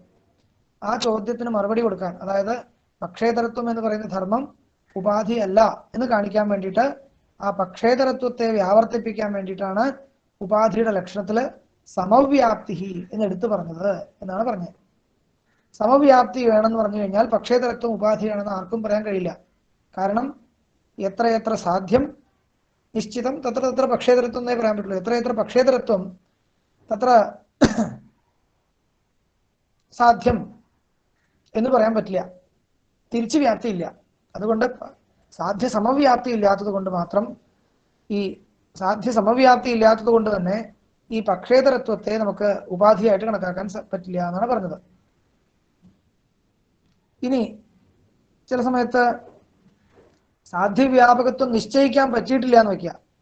സാധ്യവ്യാപകത്വം ശങ്കിക്കപ്പെടുന്നുണ്ട്. അങ്ങനെയാണെങ്കിൽ ശങ്കിതോപാധി എന്നതിന് പറയാം എന്നാണ് പറയുന്നത്. അതിനൊക്കെ ഉദാഹരണങ്ങളൊക്കെ പറഞ്ഞിട്ടതിൽ നമുക്കത് വിസ്തരിച്ച് വായിക്കാൻ സമയമില്ല. കഴിഞ്ഞ അടുത്ത ശ്ലോകം, തസ്മാദുപാധിമിച്ഛദ്ഭിഃ പക്ഷഭൂമിം അനാപ്നുവൻ സപക്ഷാൻ വ്യാപ്നുവൻ ധർമ്മോ മൃഗ്യതാമിതി സംഗ്രഹ. അതായത് ഉപാധിമിച്ഛദ്ഭിഃ, ഉപാധി പറയാൻ ഉദ്ദേശിക്കുന്നവനാൽ എന്നർത്ഥം. ആരാണ് ഉപാധി കണ്ടുപിടിക്കാൻ ഉദ്ദേശിക്കുന്നത്? ഒരു അനുമാനം തെറ്റാണ് തെളിയിക്കാൻ വേണ്ടിയിട്ടാണ് നമ്മൾ അതിൽ ഉപാധി ഉണ്ടെന്ന് പറയേണ്ടത്. ഒരു അനുമാനം തെറ്റാണ് എന്ന് തെളിയിക്കണം എന്ന് വയ്ക്കുക. ഇപ്പോൾ പൂർവപക്ഷിയുടെ അനുമാനം തെറ്റാണ് എന്ന് സിദ്ധാന്തിക്ക് തെളിയിക്കേണ്ടിയിരിക്കുന്നു. അതിന് സിദ്ധാന്തി എന്താ ചെയ്യുക? നിങ്ങളുടെ അനുമാനത്തിൽ ഉപാധി ഉണ്ട് എന്ന് പറയുകയാണ് ചെയ്യുക. അപ്പോൾ ഒരു ഉപാധി കണ്ടുപിടിക്കണം. പൂർവപക്ഷിയുടെ അനുമാനത്തിൽ എന്തെങ്കിലും ഒരു ഉപാധി കണ്ടുപിടിക്കണം എന്ന് വയ്ക്കുക. എങ്ങനെയാണത് കണ്ടുപിടിക്കുക എന്ന് കാണിക്കുകയാണ് ഈ ശ്ലോകം കൊണ്ട്. തസ്മാദ് ഉപാധിമിച്ഛദ്ഭിഃ പക്ഷഭൂമിം അനാപ്നുവൻ സപക്ഷാൻ വ്യാപ്നുവൻ ധർമ്മോ മൃഗ്യതാമിതി സംഗ്രഹ. സപക്ഷത്തിൽ ഉള്ളതും പക്ഷത്തില് ഇല്ലാത്തതുമായിട്ടുള്ള ഒരു ധർമ്മം കണ്ടുപിടിച്ചാൽ മതി, അത്രേ വേണ്ടൂ. അത് ഉപാധിയാവും തീർച്ചയായിട്ടും. സപക്ഷത്തിലുള്ളതും, സപക്ഷം എന്ന് പറഞ്ഞാൽ എന്താണ്? എവിടെയാണോ സാധ്യം നിശ്ചയിക്കപ്പെട്ടിരിക്കുന്നത് അതാണ് സപക്ഷം. നിശ്ചിത സാധ്യവാൻ സപക്ഷ എന്ന് തർക്കസംഗ്രഹം. അപ്പോ സാധ്യം എവിടെയാണോ നിശ്ചയിക്കപ്പെട്ടിരിക്കുന്നത് അവിടെ ഉള്ളതും പക്ഷത്തിൽ ഇല്ലാത്തതുമായിട്ടുള്ള ഒരു ധർമ്മം എന്തായിരിക്കാം? അങ്ങനെ എന്തെങ്കിലും ഒരു ധർമ്മം കണ്ടുപിടിച്ചാൽ മതി. നിങ്ങൾക്ക് നിങ്ങളുടെ കയ്യിൽ ഉപാധി കൈ കിട്ടി. ഈ ഉപാധിയെ വെച്ചിട്ട് നിങ്ങൾക്ക് പൂർവപക്ഷിയെ നിരാകരിക്കാൻ സാധിക്കും. അതുകൊണ്ട് അങ്ങനെയാണ് ഉപാധിയെ കണ്ടുപിടിക്കേണ്ടത് എന്നാണ് പറഞ്ഞത്. സോയം ഈദൃശഃ ഉപാധിഃ ധൂമസ്യ അഗ്നിസംബന്ധേ നാസ്തി ഇതി സ്വാഭാവിക ഏവാസൗ സംബന്ധഃ. ധൂമത്തിനോട് അഗ്നിയുമായിട്ട് ബന്ധപ്പെടാൻ ഇത്തരം ഒരു ഉപാധി ആവശ്യമില്ല എന്നുള്ളത് കൊണ്ട് ധൂമത്തിനും വന്യയ്ക്കും സാക്ഷാത് സംബന്ധമുണ്ട്. ധൂമത്തിന് വന്യയോട് സാക്ഷാത് സംബന്ധമുണ്ട് എന്നുള്ളത് കൊണ്ട് ധൂമം വ്യാപ്യമാണ് എന്ന് പറയാം. അതേസമയം വന്യയ്ക്ക് ധൂമത്തിനോട് സാക്ഷാത് സംബന്ധമില്ല, അതുകൊണ്ട് വന്നി ധൂമത്തിന്റെ വ്യാപ്യമല്ല. ഇങ്ങനെയുള്ള ഒരു തീരുമാനത്തിലേക്ക് നമ്മൾ എത്തിച്ചേർന്നിട്ടുണ്ട്. ഇനി അടുത്ത വിചാരം എന്താണ്? അടുത്ത വിചാരം ഈ വ്യാപ്തി എങ്ങനെയാണ് ഗ്രഹിക്കുക എന്നൊരു വിചാരമാണ്. എങ്ങനെയാണ് ഈ വ്യാപ്തി ഗ്രഹിക്കേണ്ടത്? രണ്ട് പദാർത്ഥങ്ങൾ തമ്മിൽ വ്യാപ്തി ഉണ്ടോ ഇല്ലയോ എന്നുള്ളത് എങ്ങനെയാണ് നമ്മൾ ഗ്രഹിക്കുക എന്ന് ചോദിച്ചു കഴിഞ്ഞാൽ അതിന് പറയുകയാണ് ഭൂയോ ദർശനാത് വ്യാപ്തി ഗൃഹ്യത്തെ. ഭൂയോ ദർശനത്തിൽ നിന്നാണ് വ്യാപ്തി ഗ്രഹിക്കുന്നത്. പലതവണ കണ്ടിട്ടാണ് വ്യാപ്തി ഗ്രഹിക്കുന്നത്. ഒക്കെ നമുക്കറിയാവുന്ന കാര്യമാണ്. സ പുനഃ സ്വാഭാവിക സംബന്ധ കഥം ഗൃഹ്യത്തെ ഇത് ചേതുച്യത്തെ ആദൗ താവത് മഹാനസാദൗ ഭൂയോ ഭൂയോ ധൂമസ്യ അഗ്നിസംബന്ധം പശ്യൻ ക്രമേണ ച മഹാനസത്വ ഗൃഹത്വ ഗ്രാമത്വാദീൻ ഉപാധിത്വേന ആശങ്ക്യ വ്യഭിചാരദർശനേന നിരസ്യൻ അജ്ഞാനപ്യുപാധിം നിപുണം നിരൂപ്യ യോഗ്യാനുപലംഭേന നിരാകുർവൻ ഭൂയോദർശനോപാധ്യഭാവഗ്രഹണജനിത സംസ്കാര സഹകൃതേന ഇന്ദ്രിയേണ സ്വയം ഏകരൂപയേവ ധൂമാഗ്നിയോ സ്വാഭാവിക സംബന്ധ ഇതി നിശ്ചിനോതി എന്നാണ് എഴുതിയിരിക്കുന്നത്. കുറേ കാര്യങ്ങൾ അതിനകത്തുണ്ട്. അതായത് നമ്മൾ രണ്ടെണ്ണം ഒന്നിച്ച് കണ്ടുകൊണ്ട് മാത്രം വ്യാപ്തി ഉണ്ടോ തീരുമാനിക്കാൻ പറ്റില്ല. പിന്നെ എങ്ങനെയാണ് തീരുമാനിക്കുക? അതിന്റെ നടുക്ക് വല്ല ഉപാധിയും ഉണ്ടോ എന്നുള്ളത് പരീക്ഷിക്കണം. കാരണം ഉപാധി ഉണ്ടെങ്കിൽ വ്യാപ്തി ഇല്ല. അതുകൊണ്ട് ഉപാധി വല്ലതും പെട്ടിട്ടുണ്ടോ എന്നുള്ളത് വളരെ ശ്രദ്ധിച്ച് മനസ്സിലാക്കിയിട്ട് വേണം, അതില്ല എന്ന് ഉറപ്പുവരുത്തിയിട്ട് വേണം വ്യാപ്തിയെ ഗ്രഹിക്കാൻ എന്നാണ് ഇപ്പൊ പറഞ്ഞതിന്റെ താല്പര്യതാണ്. അപ്പൊ അതില് ആദ്യം മഹാനസത്തിൽ ധൂമമുണ്ട്, മഹാനസത്തിൽ വന്യുണ്ട്. അപ്പൊ വ്യാപ്തി ഏത് തമ്മിലാണ്? മഹാനസത്തിലുള്ള ധൂമത്തിനും മഹാനസത്തിലുള്ള വന്യക്കും തമ്മിലാണോ എന്ന് ശങ്കിക്കാം. എത്ര മഹാനസീയ ധൂമ തത്ര മഹാനസീയ വന്യ എന്ന് വേണോ വ്യാപ്തി പറയാൻ? അതോ എത്ര ധൂമസ്തത്ര വന്യ എന്ന് വ്യാപ്തി പറയാൻ പറ്റുമോ ചോദിച്ചു കഴിഞ്ഞാൽ പറ്റും. എത്ര ധൂമ തത്ര വന്യ എന്ന് വ്യാപ്തി പറഞ്ഞാൽ എന്തെങ്കിലും തെറ്റുണ്ടോ എന്ന് ആലോചിക്കണം. തെറ്റൊന്നുമില്ല എങ്കിൽ, എവിടെയും ദോഷം കാണുന്നില്ല എങ്കിൽ എത്ര മഹാനസീയ ധൂമ തത്ര മഹാനസീയ വന്യ എന്ന് വ്യാപ്തി പറയേണ്ട ആവശ്യമില്ല. അപ്പൊ ഈ മഹാനസീയത്വം, ധൂമത്വം ഇതിനെയൊക്കെ വിട്ടിട്ട്, അല്ല മഹാനസീയത്വം എന്ന് പർവ്വതീയത്വം അതിനെയൊക്കെ വിടുകയാണ് ചെയ്യണം നമ്മൾ. എത്ര പർവ്വതീയ ധൂമ തത്ര പർവ്വതീയ വന്യ ഇങ്ങനെ വ്യാപ്തിയുടെ ആവശ്യമില്ല. എത്ര ധൂമ തത്ര വന്യ എത്രേ ആവശ്യമുള്ളൂ. അപ്പൊ ഈ പർവ്വതീയത്വം, മഹാനസീയത്വം ഇങ്ങനെയുള്ള ധർമ്മങ്ങളെയൊക്കെ ഒഴിവാക്കിയിട്ട് ധൂമവന്യോരേവ വ്യാപ്തി ഗൃഹ്യതേ, ധൂമത്തിനും വന്യക്കും തമ്മിൽ നേരിട്ട് വ്യാപ്തി ഗ്രഹിക്കുന്നതായിട്ട് നമുക്ക് അനുഭവിക്കാൻ സാധിക്കും. അങ്ങനെ പലതവണ ഈ ഉപാധി ഉണ്ടോ ഇല്ലയോ എന്നൊക്കെ പരീക്ഷിച്ചതിന് ശേഷം, അങ്ങനെ പരീക്ഷയിൽ നിന്ന് നമുക്കൊരു പരിചയം, ഒരു സംസ്കാരം കിട്ടുന്നു. ആ സംസ്കാരത്തോടു കൂടി നമ്മളുടെ ഇന്ദ്രിയത്തെ പ്രവർത്തിപ്പിക്കുമ്പോൾ എത്ര ധൂമ തത്ര വന്യ എത്ര ധൂമ തത്ര വന്യ എന്നുള്ള വ്യാപ്തിയെ ഗ്രഹിക്കാൻ പറ്റും എന്നാണ്. ഇങ്ങനെയാണ് വ്യാപ്തിയെ നിശ്ചയിക്കേണ്ടത്. അതുകൊണ്ട് ഭൂയോ ദർശനം ആവശ്യമുണ്ട്. തീർച്ചയായിട്ടും ഭൂയോ ദർശനം വേണം. ഇല്ലെങ്കിൽ ഉപാധി ഉണ്ടോ ഇല്ലയോ എന്ന് തീരുമാനിക്കാൻ പറ്റില്ല. ഉപാധി ഇല്ല എന്ന് ഉറപ്പുവരുത്തണമെങ്കിൽ ഭൂയോ ദർശനം തന്നെ വേണം. ഇല്ലെങ്കിൽ ഉപാധി ഇല്ല എന്ന് ഉറപ്പുവരുത്താൻ പറ്റില്ല. അതുകൊണ്ട് ഭൂയോ ദർശന ഗമ്യൈവ നിരുപാധിക സംബന്ധ രൂപ വ്യാപ്തി. നിരുപാധിക സംബന്ധ രൂപയായ വ്യാപ്തി ഭൂയോദർശനം കൊണ്ട് തന്നെ അറിയപ്പെടേണ്ടുന്ന ഒന്നാണ് എന്ന് പറഞ്ഞ് നിർത്തി. അതിൻ്റെ ഇടയ്ക്ക് പ്രാഭാകരന്മാർ വേറെന്തോ പറയുന്നുണ്ട്, അത് ശരിയല്ല പറഞ്ഞിട്ടൊരു നിരാകരണം. അതിരിക്കട്ടെ, അതിപ്പോ നമുക്ക് നോക്കണ്ട. ഇപ്പോ ഒരാൾ ചോദിക്കുകയാണ്, നോക്കിയ ഭൂയോദർശനേന വ്യാപ്തിർ ഗൃഹ്യതേ എന്ന് പറഞ്ഞു കഴിഞ്ഞാൽ ഭൂയോദർശനം കൊണ്ട് മാത്രം വ്യാപ്തി ഗ്രഹിക്കാൻ പറ്റുമോ? നമുക്ക് വീണ്ടും സംശയം വരാം. ഭൂയോദർശനം എന്ന് പറഞ്ഞു കഴിഞ്ഞാൽ പലതവണ ഒന്നിച്ചിരിക്കുന്നതായിട്ട് കാണുക. അങ്ങനെ പലതവണ കണ്ടതുകൊണ്ട് മാത്രം വ്യാപ്തി ഉണ്ടെന്ന് ഉറപ്പിക്കാൻ പറ്റുമോ? കാരണം പലതവണ കണ്ടിട്ടുള്ളതും വീണ്ടും തെറ്റിപ്പോയിട്ടുള്ളതായിട്ട് നമുക്കറിയാം. അപ്പോ ഭൂയോദർശന മാത്രേണ നിരുപാധികത്വം, ഉപാധി ഇല്ലാന്ന് നിശ്ചയിക്കാൻ പറ്റുമോ എന്ന് സംശയിക്കുകയാണ്. തസ്യ മൈത്രീതനയത്വ ശ്യാമത്വയോരപി ഭാവാ എന്ന്. ഇതൊരു പ്രത്യേക അനുമാനമാണ്.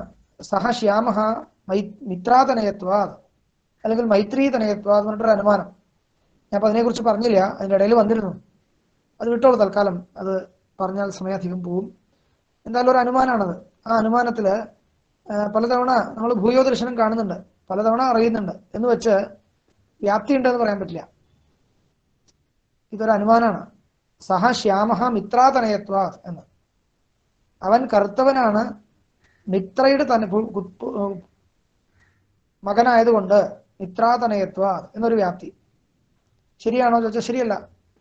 കാരണം ഇനി ഉണ്ടാകുന്ന കുട്ടി ചിലപ്പോൾ വെളുത്തതായിരിക്കാം. അപ്പൊ മിത്രാതനയത്വം ഉണ്ടാന്ന് വെച്ചിട്ട് കറുത്തതാണെന്ന് ഒരു വ്യാപ്തി ഉറപ്പിക്കാൻ പറ്റില്ല. പക്ഷെ ഭൂയോദർശനം ഉണ്ട് ഇവിടെ.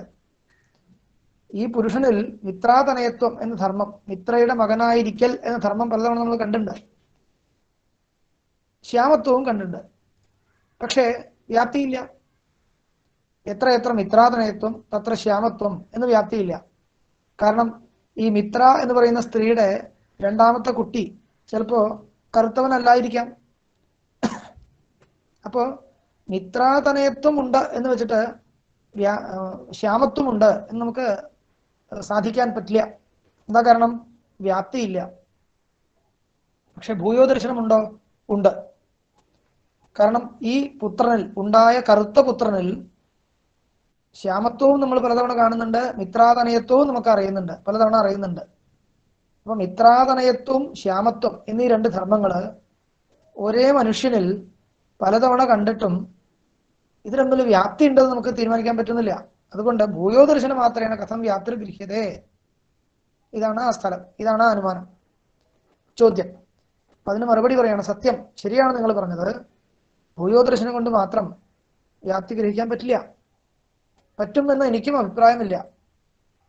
അതേവാഹ ചിദാനന്ദ. അതുകൊണ്ടാണ് ചിദാനന്ദ പണ്ഡിതൻ പറഞ്ഞത്, ന കേവലം ഭൂയോദർശനൈഹി താദൃശം അവധാരണം സിദ്ധ്യതി ഇതി പ്രമാണോത്പത്യനുഗുണഃ തർക്കോപി തത്ര സഹകാരി ഇതി.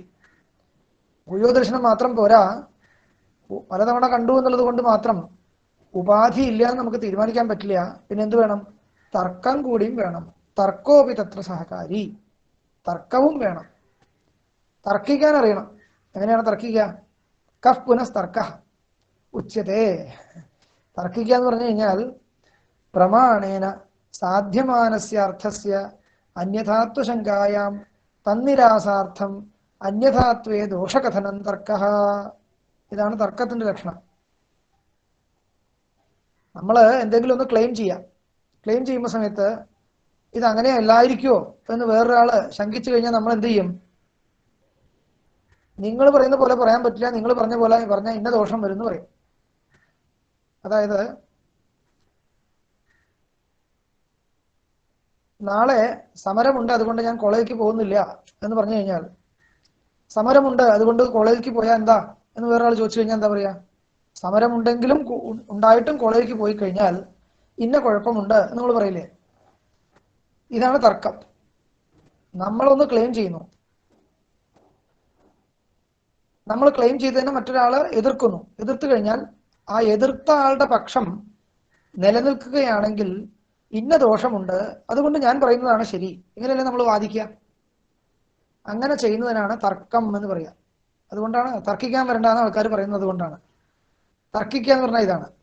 നോക്കി നോക്കൂ, പ്രമാണേന സാധ്യമാനസ്യ അർത്ഥസ്യ അന്യഥാത്വശങ്കായാം. എങ്ങനെയാണ് പറയാ? പർവ്വതഃ വന്യമാൻ ധൂമവത്വാത് എന്ന് നമ്മൾ അനുമാനം പറഞ്ഞു. ഇപ്പൊ ഒരാൾ ചോദിക്കുകയാണ്, എന്താണ് ധൂമം ഉണ്ടെന്നുള്ളത് കൊണ്ട് മാത്രം വന്യ ഉണ്ടെന്ന് എങ്ങനെയാണ് തീരുമാനിക്കുന്നത്? വന്യ ഉണ്ടായിക്കോട്ടെ എന്ന്, ധൂമം ഉണ്ടായിക്കോട്ടെ, വന്യ ഇല്ലെങ്കിൽ എന്താ? ഒരാൾ ചോദിച്ചാൽ എന്താ പറയാ? ധൂമം ഉണ്ടെന്നുള്ളത് വെച്ച് വന്യ ഉണ്ടെന്ന് പറയേണ്ട കാര്യം എന്താണ്? ധൂമം ഉണ്ടായിക്കോട്ടെ, വന്യ ഇല്ലെങ്കിൽ എന്താ എന്ന് ചോദിച്ചാൽ എന്താ പറയാ? അപ്പൊ നമ്മൾ പറയണം, യതി വന്യർ നസ്യാത് തർഹി ധൂമോപി നസ്യാത്. വന്യ ഇല്ലായിരുന്നെങ്കിൽ ധൂമവും ഉണ്ടാകുമായിരുന്നില്ല. എന്തുകൊണ്ടാ? വന്യം വിനാപി ധൂമോ യതി സ്യാത് തർഹി ധൂമസ്യ വന്യജന്യത്വം നസ്യാത്. ധൂമം വന്യയിൽ നിന്ന് ഉണ്ടായതാവുമായിരുന്നില്ല. വന്യക്കും ധൂമത്തിനും കാര്യകാരണഭാവം ഉണ്ടെങ്കിൽ തീർച്ചയായിട്ടും ധൂമം ഉണ്ടെങ്കിൽ വന്യ വേണം. എന്താണ്? കാരണമില്ലാതെ കാര്യം ഉണ്ടാവില്ല. അപ്പോ വന്യക്കും ധൂമത്തിനും തമ്മിൽ കാര്യകാരണഭാവം വേണോ? വേണമെങ്കിൽ ധൂമം ഉണ്ടെങ്കിൽ വന്യ ഉണ്ടെന്ന് അംഗീകരിച്ചു കൊള്ളണം. ഞാൻ പറയുന്നത് നിങ്ങൾ അംഗീകരിക്കാത്ത പക്ഷം എന്താണ് കുഴപ്പം? നിങ്ങൾക്കാണ് ദോഷം വരിക. എന്താ ദോഷം? വന്യക്കും ധൂമത്തിനും കാര്യകാരണഭാവം ഇല്ല എന്ന് നിങ്ങൾ പറഞ്ഞതായിട്ട് തീരും. അങ്ങനെ ഒരു അബദ്ധം പറയാൻ പാടില്ല. അപ്പൊ അതുകൊണ്ട് ധൂമം ഉണ്ടെങ്കിൽ വന്യ ഉണ്ടെന്ന് അംഗീകരിച്ചു കൊള്ളണം. ഇങ്ങനെ പറയില്ലേ? ഇതാണ് തർക്കം. ഇതാണ് എഴുതിയിരിക്കുന്നത്. നോക്കൂ, പ്രമാണേന സാധ്യമാനസ്യ അർത്ഥസ്യ. പ്രമാണേന സാധിക്കുന്ന അർത്ഥം എന്താണ്? ഇവിടെ വിഷയം പദാർത്ഥം വന്നി. അതിന്റെ അന്യഥാത്വശങ്കായാം. അന്യഥാത്വശങ്ക എന്ന് പറഞ്ഞാൽ എന്താ അർത്ഥം? ധൂമഃ അസ്തു വന്യർമാസ്തു എന്നുള്ള ശങ്ക. ധൂമം ഇരിക്കട്ടെ, വന്യ വേണ്ട എന്നൊരാൾ ശങ്കിക്കുകയാണെങ്കിൽ തന്നിരാസാർത്ഥം, അതിനെ നിരസിക്കുന്നതിന് വേണ്ടിയിട്ട് അന്യഥാത്വേ ദോഷകഥനം. അന്യഥാത്വേ, അതായത് വന്യ ഇല്ലാതെയും ധൂമം ഉണ്ടാവുമെങ്കിൽ ദോഷ. എന്താ ദോഷം? വന്യധൂമയോ കാര്യകാരണഭാവോ നസ്യാത്. വന്യക്കും ധൂമത്തിനും കാര്യകാരണഭാവം ഇല്ലാതെ പോകുമായിരുന്നു എന്നിങ്ങനെ ദോഷം പറയാം. അങ്ങനെ ദോഷം പറയുന്നതിനാണ് തർക്ക എന്ന് പറയാം.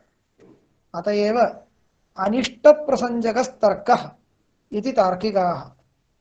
അതുകൊണ്ടാണ് അനിഷ്ടത്തെ പ്രസഞ്ചനം ചെയ്യുക, അനിഷ്ടത്തെ ആപാദനം ചെയ്യുക. പ്രസഞ്ചക എന്ന് പറഞ്ഞാൽ ആപാദക, ആരോപിക്കുക. അതിനാണ് തർക്കം എന്ന് പറയുന്നത് എന്ന് താർക്കികന്മാർ പറയുന്നുണ്ട്. അയമേവ ബാധക ഇതിച്ച ഉച്ചതേ. ഇതിനെ തന്നെയാണ് ബാധക തർക്കം എന്നൊക്കെ ഇതിന് പല പേരുകളുണ്ട്. യഥാ യദ്യത്ര അഗ്നിർ നസ്യാത് തർഹി ധൂമോപി നസ്യാത് ഇത്യാദി. അസ്യ തർക്കസ്യ പഞ്ച അംഗാനി. ഈ തർക്കത്തിന് 5 അംഗങ്ങളുണ്ട്. അത്ര എന്തൊക്കെയാണ്? വ്യാപ്തി, തർക്കാപ്രതിഹതി, അവസാനം വിപര്യേ, അനിഷ്ടാനനുകൂലത്വേ ഇതി തർക്കാംഗ പഞ്ചകം. ഇതൊക്കെയാണ് വ്യാപ്തി. പിന്നൊന്ന് പ്രതിതർക്കൈർ അപ്രതിഘാത. പിന്നൊന്ന് പ്രസഞ്ജനീയ വിപര്യേ പര്യവസാനം. പിന്നൊന്ന് പ്രസഞ്ജനീയ വിഷയസ്യ അനിഷ്ടത്വം. പിന്നെയോ അനനുകൂലത്വം. ഇങ്ങനെ 5 വിഷയങ്ങൾ കൂടിച്ചേർന്നതാണ് ഈ തർക്കം എന്ന് പറയുന്നത്. ഇതൊക്കെ ഉണ്ടെങ്കിൽ വെറുതെ തർക്കം പറയാൻ പാടില്ല. തർക്കിക്കുക എന്ന് പറഞ്ഞാൽ വായത്തൊന്ന് പറയാന്നുള്ളതല്ല. അതിന് കൃത്യമായിട്ടുള്ള നിയമങ്ങളുണ്ട്. ഇന്ന ഈ 5 അംഗങ്ങൾ കൂട്ടിച്ചേർത്തിട്ട് പറയണം. അപ്പോഴേ തർക്കം എന്ന് പറയുള്ളൂ. ഏതൊക്കെയാണ് 5 അംഗങ്ങള്? വ്യാപ്തി. ഒന്ന് വ്യാപ്തി വേണം. അതായത് യതി വന്യർ നസ്യാത് തർഹി ധൂമോപി നസ്യാത് എന്ന് നമുക്ക് പറയാൻ സാധിക്കണമെങ്കിൽ നമ്മളുടെ കയ്യിലൊരു വ്യാപ്തി വേണം. ഏതാ വ്യാപ്തി? എത്രയെത്ര വന്യഭാവ തത്ര തത്ര ധൂമാഭാവ എന്നുള്ള വ്യാപ്തി വേണം. ആ വ്യാപ്തി ഉണ്ടോ? ഉണ്ട്. പിന്നെ എന്താ വേണ്ടത്? പ്രതിതർക്കൈർ അപ്രതിഘാത. തിരിച്ച് പൂർവപക്ഷി ഇങ്ങോട്ട് ചോദിച്ചേക്കാവുന്ന തർക്കങ്ങളാൽ മാറ്റപ്പെടരുത്. പ്രതിഘാതം, പ്രതിബന്ധം വരരുത്. പൂർവപക്ഷികള് ഇങ്ങോട്ടും തർക്കിക്കില്ലേ? നമ്മൾ അങ്ങോട്ട് തർക്കിച്ചാൽ ഇങ്ങോട്ടും തർക്കിക്കും. അപ്പൊ ഇങ്ങോട്ട് തർക്കിച്ചു കഴിഞ്ഞാൽ അതിന് മറുപടി ഇല്ലാത്ത കാര്യമില്ല. അപ്പൊ ഇങ്ങോട്ടുള്ള തർക്കങ്ങൾക്കുള്ള ഉത്തരവും കൊടുക്കണം, തന്റെ തർക്കം പിടിച്ചു നിൽക്കുകയും വേണം. അപ്പോഴല്ലേ ജയിക്കാൻ പറ്റുള്ളൂ. അപ്പൊ പ്രതിതർക്കൈർ അപ്രതിഘാത. പ്രതിതർക്കം എന്ന് പറഞ്ഞാൽ പൂർവപക്ഷി ഇങ്ങോട്ട് ചോദിക്കുന്ന തർക്കം. അതിനാൽ പ്രതിഘാതമില്ലാത്ത അവസ്ഥ, അതാണ് അപ്രതിഘാതം. അത് വേണം. പിന്നെന്താണ്? പ്രസഞ്ജനീയ വിപര്യയെ പര്യവസാനം. പ്രസഞ്ജനീയത്തിന്റെ വിപര്യത്തിൽ പര്യവസാനം വരണം. എന്താണ് ഈ പ്രസഞ്ജനീയം എന്ന് ചോദിച്ചു കഴിഞ്ഞാൽ, യദി വന്യർ ന സ്യാത് തർഹി ധൂമോപി ന സ്യാത് എന്ന് പറഞ്ഞില്ലേ? വന്യഭാവത്തെ കൊണ്ട് ധൂമാഭാവത്തെ ആരോപിക്കുകയാണ് ചെയ്യുന്നത്. പ്രസഞ്ജനീയം എന്ന് പറഞ്ഞാൽ ആരോപണീയം. രണ്ട് ആരോപണീയങ്ങളാണ്, രണ്ട് ആരോപങ്ങളാണ് നമ്മൾ നടത്തുന്നത്. എന്താണ്?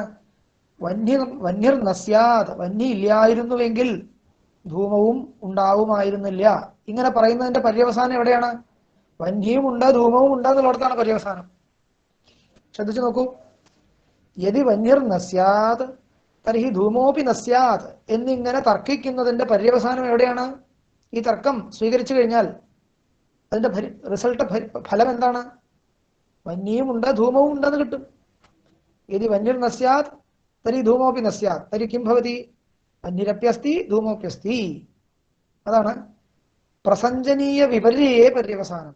എന്താണോ ആരോപിക്കപ്പെടുന്നത് അതിന്റെ ഓപ്പോസിറ്റ്, അതിൽ പര്യവസാനം വരണം. എന്താണ് ആരോപിക്കുന്നത്? യദി വന്യർ നസ്യാത് എന്നുള്ളതിനെ കൊണ്ട് വന്യഭാവമാണ് ആരോപിക്കുന്നത്. ധൂമോപി നസ്യാത്, അവിടെയും ധൂമാഭാവമാണ് ആരോപിക്കുന്നത്. അതിന്റെ വിപര്യം എന്ന് പറഞ്ഞാൽ എന്താ അർത്ഥം? ധൂമാഭാവത്തിന്റെ അഭാവം, അതായത് ധൂമം. വന്യഭാവത്തിന്റെ അഭാവം വന്നി. അപ്പോ പ്രസഞ്ജനീയസ്യ വിപര്യേ പര്യവസാനം അപേക്ഷതേ. പിന്നെന്താണ്? പ്രസഞ്ജനീയസ്യ ച അനിഷ്ടത്വം അപേക്ഷതേ. നമ്മൾ ആപാദനം ചെയ്യുന്നത് പൂർവപക്ഷിക്ക് അനിഷ്ടമായിരിക്കണം, ഇല്ലെങ്കിൽ കാര്യമില്ല. നമ്മൾ ആപാദനം ചെയ്യുന്നത് അനിഷ്ടമായിരിക്കണം. അപ്പൊ മാത്രമേ പൂർവപക്ഷി ജയിക്കാൻ സാധിക്കുള്ളൂ. അതായത് ഒരു കുട്ടി കളിച്ചുകൊണ്ടിരിക്കുകയാണെന്ന് വെക്കാം. അല്ല, കളിച്ചുകൊണ്ടിരിക്കുകയല്ല, ഒന്നും പഠിക്കാതെ അലസനായിട്ടിരിക്കുകയാണ്. അപ്പോൾ നീ ഇനി പഠിച്ചില്ല, നീ പഠിക്കാൻ കൂട്ടാക്കുന്നില്ല എങ്കിൽ ഞാൻ നിന്നെ സ്കൂളിലും വിടുകയില്ല എന്ന് പറഞ്ഞു നോക്കിയാൽ കുട്ടി എന്ത് പറയും? ഒരു പക്ഷേ സ്കൂളിൽ പോകണ്ടെന്ന് പറയും. കാരണം അലസനായിട്ടുള്ള കുട്ടിയാണ്. അപ്പൊ അലസനായിട്ടുള്ള കുട്ടിയോട് നമ്മൾ പറയാണ്, ഇനിയും പഠിക്കാതെ അലസനായിട്ടിരിക്കുകയാണെങ്കിൽ നിന്നെ ഞാൻ സ്കൂളിൽ വിടില്ല എന്ന്. സ്കൂളിൽ വിടില്ല എന്നുള്ള കുട്ടിയുടെ മുകളിൽ ഒരു ആപാദനം ചെയ്യാണ്. അത് കേട്ടിട്ട് ഭയപ്പെട്ടിട്ടെങ്കിലും ആലസ്യം വിടട്ടെ എന്നുള്ള കാരണം കൊണ്ട്. പക്ഷെ ഇതെന്താണ്? ഇത് അനിഷ്ടാപാദനമല്ല. കുട്ടിക്ക് അനിഷ്ടമല്ല സ്കൂളിൽ പോകണ്ടെന്നുള്ളത്. ഈ അലസനായിട്ടുള്ള കുട്ടിക്ക് ഒരു പക്ഷേ പുറത്തൊക്കെ ഇറങ്ങാതിരിക്കുന്നത് ഇഷ്ടമായേക്കാം. അപ്പൊ ഇങ്ങനെ പറഞ്ഞിട്ട് കാര്യമുണ്ടോ? കുട്ടിയെ പ്രവൃത്തിന്മുഖനാക്കാൻ വേണ്ടിയാണല്ലോ ഇത് പറയുന്നത്. ഇതൊരു തർക്കമാണ് വാസ്തവത്തില്. പക്ഷെ ഈ തർക്കം ശരിയായിട്ടുള്ള തർക്കമല്ല. കാരണം എന്താണ്? അനിഷ്ടപ്രസഞ്ജനമില്ല. ഈ കുട്ടിക്ക് അനിഷ്ടമായിരിക്കുന്നത് എന്തെങ്കിലും പ്രസഞ്ജനം ചെയ്യണം. അതായത് ഇനിയും നീ ഇവിടെ അലസനായിട്ടിരുന്നാൽ നിനക്ക് ഭക്ഷണം തരില്ല എന്ന് പറഞ്ഞു കഴിഞ്ഞാൽ ശരി, അനിഷ്ടം കിട്ടി. ഭക്ഷണം തരില്ല എങ്കിൽ വിഷമാണ്, എന്തെങ്കിലും ചെയ്യണം എന്നുള്ള തോന്നൽ വരില്ലേ? അതാണ് പറയുന്നത് അനിഷ്ടപ്രസഞ്ജനം. ഈ ആപാദനം ചെയ്യുന്നത് അനിഷ്ടമായിരിക്കണം, പ്രതിപക്ഷിക്ക് അനിഷ്ടമായിരിക്കണം. അപ്പൊ മാത്രമേ നമ്മളുടെ പക്ഷം സിദ്ധിക്കുകയുള്ളൂ. പിന്നെയോ അനനുകൂലത്വം എന്ന് പറഞ്ഞാൽ എന്താ അർത്ഥം? പ്രതിപക്ഷ അസാധകത്വം. നമ്മൾ പറയുന്ന തർക്കം പൂർവപക്ഷത്തെ സാധിക്കുന്നതാവരുത്, സിദ്ധാന്തത്തെ സാധിക്കുന്നതാവണം. സിദ്ധാന്തത്തിന് അനുകൂലമായിരിക്കണം. അങ്ങനെയൊക്കെ ആയാൽ മാത്രമേ അത് തർക്കം എന്നതിന് പറയുള്ളൂ. അങ്ങനെയുള്ള തർക്കത്തെ ഉപയോഗപ്പെടുത്തിക്കൊണ്ട് വേണം അനുമാനം ചെയ്യേണ്ടത്. തർക്കത്തെ മുൻനിർത്തിക്കൊണ്ട് വേണം ഉപാധികളെ നിരസിക്കേണ്ടത് എന്നൊക്കെയാണ് പറഞ്ഞു വെച്ചത്. അപ്പോൾ രണ്ട് വിഷയങ്ങളാണ് നമ്മൾ പഠിച്ചത്. ഒന്ന് വ്യാപ്തി എന്ന് പറഞ്ഞാൽ എന്താണ്? അപ്പൊ അതിന്റെ ഭാഗമായിട്ട് നിരുപാധികമായ സംബന്ധമാണ് വ്യാപ്തി എന്ന് പറഞ്ഞു. അപ്പൊ ഉപാധി എന്താണെന്ന് പഠിച്ചു. പിന്നെ വ്യാപ്തി എങ്ങനെയാണ് ഗ്രഹിക്കുന്നത് എന്ന് പഠിച്ചു. തർക്കസഹകൃതമായിരിക്കുന്ന ഭൂയോദർശനം കൊണ്ടാണ് വ്യാപ്തി ഗ്രഹിക്കുന്നത് എന്ന് കിട്ടി. ഇത്രയും കാര്യങ്ങളാണ് ഇപ്പോൾ നമ്മൾ നോക്കൽ കഴിഞ്ഞുള്ളൂ. ഇനി അനേകം വിഷയങ്ങൾ ഇതിലുണ്ട്. എന്തൊക്കെയാണുള്ളത്? ഞാൻ വെറുതെ ഒന്ന് കുറച്ച് ശ്ലോകങ്ങൾ വായിച്ചു നോക്കാം. നമുക്ക് കുറെ ദോഷങ്ങൾ. ഇപ്പൊ ഈ തർക്കം എന്ന് പറഞ്ഞ ഒരു പോയിന്റ്, തർക്കം കോ നാമ തർക്ക എന്ന് പറഞ്ഞു. ഈ തർക്കത്തെ പറ്റി പല വിഷയങ്ങൾ ഇതിൽ പറയുന്നുണ്ട്. തർക്കം കേവലം അനുമാനത്തിന് മാത്രം ഉപയോഗമുള്ളത് ഒന്നല്ല. എല്ലാ പ്രമാണങ്ങൾക്കും തർക്കത്തിന്റെ സഹകാരം ആവശ്യമുണ്ട് എന്നൊരു വിഷയം ഇതിൽ വളരെ വിസ്തരിച്ച് നിരൂപണം ചെയ്യുന്നുണ്ട്. എന്ന് മാത്രമല്ല, പല ദോഷങ്ങളെ നമ്മൾ കേൾക്കാറുള്ള ദോഷങ്ങളുണ്ടല്ലോ, അന്യോന്യാശ്രയ, ആത്മാശ്രയ, അനവസ്ഥ, ചക്രകം, ഇതൊക്കെ ഈ തർക്കത്തിന്റെ വിഭാഗങ്ങളാണ്. അത്രേ ഓരോ തരം തർക്കങ്ങളാണ്. നമ്മൾ അങ്ങനെയല്ലേ പറയാ, നിങ്ങൾ ഇങ്ങനെ പറയുകയാണെങ്കിൽ അന്യോന്യാശ്രയ സ്യാത്, അല്ലെങ്കിൽ ആത്മാശ്രയ സ്യാത്, അല്ലെങ്കിൽ ചക്രകദോഷ സ്യാത്, അല്ലെങ്കിൽ അനവസ്ഥ സ്യാത് എന്നിങ്ങനെ ഇതൊക്കെ ഈ തർക്കത്തിന് ഉപയോഗമുള്ള സാധനങ്ങളാണ്. പ്രതിപക്ഷത്തെ നിരാകരിക്കുന്നതിന് വേണ്ടിയിട്ട് ശാസ്ത്രഗ്രന്ഥങ്ങളിൽ ഉപയോഗിക്കുന്നവയാണ് ഇതൊക്കെ. അതേപോലെ ലാഘവ തർക്കം, നിങ്ങൾ ഇങ്ങനെ പറയുകയാണെങ്കിൽ നിങ്ങളുടെ പക്ഷത്തിൽ ഗൗരവം ഉണ്ടായേക്കാം, ലാഘവം നഷ്ടപ്പെട്ടേക്കാം, ഇതൊക്കെ തർക്കങ്ങളുടെ വിഭാഗമാണ് എന്ന് പറഞ്ഞു. എന്താണ് അന്യോന്യാശ്രയം, എന്താണ് ആത്മാശ്രയം, അതൊക്കെ ഇതിൽ ശ്ലോകത്തിൽ എഴുതി കാണിച്ചിട്ടുണ്ട്. സ്വേനൈവ സ്വസ്യ സിദ്ധിറിയ തത് ആത്മാശ്രയ ദൂഷണം, സ്വേനൈവ സ്വസ്യ സിദ്ധിറിയ തത് ആത്മാശ്രയ ദൂഷണം. തനിക്ക് തന്നെ, തന്നെ കൊണ്ട് തന്നെ തന്നെ സാധിക്കണം എന്ന് വന്നു കഴിഞ്ഞാൽ ആത്മാശ്രയം എന്നുള്ള ദോഷമാണ്. തന്നെ സാധിക്കുന്നതിന് മറ്റൊന്ന് വേണം, തന്നെ കൊണ്ട് തന്നെ തന്നെ സാധിക്കാൻ പറ്റില്ല. ഇപ്പോ ധൂമത്തിനെ കൊണ്ട് തന്നെ ധൂമത്തിനെ സാധിക്കാൻ അങ്ങനെ പറ്റില്ല, അതിനെ കൊണ്ട് തന്നെ അതിനെ തന്നെ സാധിക്കാൻ പറ്റില്ല എന്നർത്ഥം. അപ്പോൾ ആത്മാശ്രയം എന്നുള്ള ദോഷം വരും. അന്യോന്യാശ്രയം എന്ന് പറഞ്ഞാൽ എന്താ അർത്ഥം? ഒന്നിനെ കൊണ്ട് മറ്റത് സാധിക്കാം, മറ്റൊന്നിനെ കൊണ്ട് ഇതിനെ സാധിക്കാം, പരസ്പരം. അങ്ങനെ വന്നു കഴിഞ്ഞാൽ എന്താ കുഴപ്പം? രണ്ടും സിദ്ധിക്കില്ല എന്നുള്ളതാണ് ദോഷം. അതാണ് രണ്ടാമത്തെ ശ്ലോകത്തില് അനേന അന്യ തതശ്ചാന്യ തതശ്ചായം ഇത്യന്യോന്യാശ്രയം ഭവേത്. ഇതിനെ കൊണ്ട് അത്, അതിനെ കൊണ്ട് ഇത്, ഇങ്ങനെയൊക്കെ പറഞ്ഞാൽ മനസ്സിലാവില്ല. എങ്ങനെ പറയാ? ഇപ്പൊ നമുക്ക് കുറച്ച് പൈസ വേണം. ഞാൻ എൻ്റെ സുഹൃത്തിനെ ഒരാളെ കാണാൻ പോവുകയാണ് പൈസയ്ക്ക് വേണ്ടിയിട്ട്. അപ്പൊ എൻ്റെ സുഹൃത്ത് എന്ത് ചെയ്യുന്നു? അയാൾക്ക് എന്തോ പൈസയുടെ ആവശ്യമുള്ളത് കൊണ്ട് അയാൾ എന്നെ കാണാൻ വരികയാണെന്ന് വെക്കുക. ഇപ്പൊ എന്ത് വരുന്നു? ഞാൻ എൻ്റെ സുഹൃത്തിനെ ആശ്രയിക്കുന്നു പൈസയ്ക്ക് വേണ്ടിയിട്ട്, എൻ്റെ സുഹൃത്ത് പൈസയ്ക്ക് വേണ്ടി എന്നെ ആശ്രയിക്കുന്നു. ഇപ്പൊ എന്താ ഇതിന്റെ ഫലം ചോദിച്ചു കഴിഞ്ഞാൽ രണ്ടുപേർക്കും പൈസ കിട്ടില്ല എന്നതാണ്. രണ്ടുപേരും കൂടി മൂന്നാമത് ഒരാളെ കാണാൻ പോകേണ്ടതായിട്ട് വരും. അപ്പൊ ഇങ്ങനെയുള്ള അവസ്ഥയിൽ അന്യോന്യാശ്രയം എന്ന് പറയും. അതാണ് അന്യോന്യാശ്രയം. ഇങ്ങനെയൊക്കെയുള്ള ഉദാഹരണങ്ങൾ നോക്കിയാൽ മനസ്സിലാവാം. ഇനി അന്യോന്യാശ്രയത്തിൽ ഒരു സ്റ്റെപ്പും കൂടി കടന്നു കഴിഞ്ഞാൽ ചക്രകം എന്നുള്ള ദോഷം. അതായത് എക്സ് വൈ സെഡ് മൂന്നെണ്ണം എടുക്കുക. എക്സ് വൈയെ ആശ്രയിക്കുന്നു, വൈ സെഡിനെ ആശ്രയിക്കുന്നു, സെഡ് എക്സിനെ ആശ്രയിക്കുന്നു. അങ്ങനെ വന്നു കഴിഞ്ഞാൽ ചാക്രകം. മൂന്നെണ്ണം തമ്മിൽ പരസ്പര ആശ്രയത്തിൽ പെട്ടു കഴിഞ്ഞാൽ ചക്രകം എന്നുള്ള ദോഷമാണ്. ഒരു ചക്രം പോലെ വരുന്നു, ഇതിങ്ങനെ കറങ്ങിക്കൊണ്ടേയിരിക്കും, ഒന്നും സിദ്ധിക്കില്ല എന്നർത്ഥം. ഇപ്പോ നോക്കി നോക്കൂ, വന്യയെ സാധിക്കാൻ നിങ്ങൾ ധൂമത്തെ നിർദ്ദേശിച്ചു. ധൂമത്തെ സാധിക്കാൻ വന്യയെ നിർദ്ദേശിക്കണം എന്ന് പറഞ്ഞു കഴിഞ്ഞാൽ പരസ്പര ആശ്രയം വന്നു, അന്യോന്യാശ്രയം വന്നു. അതുകൊണ്ട് ധൂമം കൊണ്ട് വന്യയെയും സിദ്ധിക്കില്ല, വന്യ കൊണ്ട് ധൂമവും സിദ്ധിക്കില്ല. അതാണ് അന്യോന്യാശ്രയം. പിന്നെന്താണ് അനവസ്ഥിതി എന്ന് പറഞ്ഞാൽ എന്താ അർത്ഥം? അതീതാസ്പൃഷ്ടം അന്യാന്യഗ്രഹണം തു അനവസ്ഥിതി. അതായത് അതീതാസ്പൃഷ്ടം എന്ന് പറഞ്ഞാൽ പുതിയതായിട്ട് ഒന്ന് ചോദിച്ചു കഴിഞ്ഞാൽ അതിന്റെ കാരണം മറ്റൊന്ന്, അതിന്റെ കാരണം എന്താ അതിന് മറ്റൊന്ന്, അതിന്റെ കാരണം മറ്റൊന്ന്, അതിന്റെ കാരണം മറ്റൊന്ന്, അങ്ങനെ പോയിക്കൊണ്ടേയിരിക്കുക. കാരണാനവസ്ഥ. അപ്രാമാണിക അനന്തകൽപ്പനം അനവസ്ഥ എന്ന് പറയും. ഒന്നിന് മറ്റൊന്ന് എന്നിങ്ങനെ എവിടെയെങ്കിലും നിർത്തണത്, എവിടെയും നിർത്താൻ പറ്റുന്നില്ല എങ്കിൽ അത് അനവസ്ഥ എന്നുള്ളൊരു ദോഷമാണ്. ഗൗരവം ലാഘവം ചെയ്തി തർക്കവും സാർവത്രികാവുഭവും. ഗൗരവ തർക്കം, ലാഘവ തർക്കം, ഈ രണ്ട് തർക്കങ്ങളും വളരെ പ്രസിദ്ധമായിട്ട് ശാസ്ത്രഗ്രന്ഥങ്ങൾ ഉപയോഗിക്കുന്നതാണ്. അങ്ങനെയൊക്കെ തൽക്കാലം നിർത്തുക. ഇനി സചായം തർക്കോ വ്യാപ്തിഗ്രഹണവേളായാം അനുമാനോത്ഥാപന സമയേ വാ വ്യഭിചാരശങ്കാം നിരസ്യ വ്യാപ്തിം ശോധയൻ അനുമാനസ്യ അനുഗ്രാഹകോ ഭവതി. അനുമാനത്തിന് ഈ തർക്കം അനുഗ്രാഹകമാകുന്നു. എങ്ങനെയാണ്? വ്യാപ്തിയെ ശോധനം ചെയ്യണം, വ്യാപ്തിയെ ശുദ്ധമാക്കുക. ഉപാധികളെയൊക്കെ നിർമൂലനം ചെയ്ത് വ്യാപ്തിയെ കൃത്യമായിട്ട് പരിഷ്കരിച്ച് ശുദ്ധമാക്കുന്നതിന് എന്ത് വേണം? തർക്കത്തിന്റെ ഉപയോഗമുണ്ട്.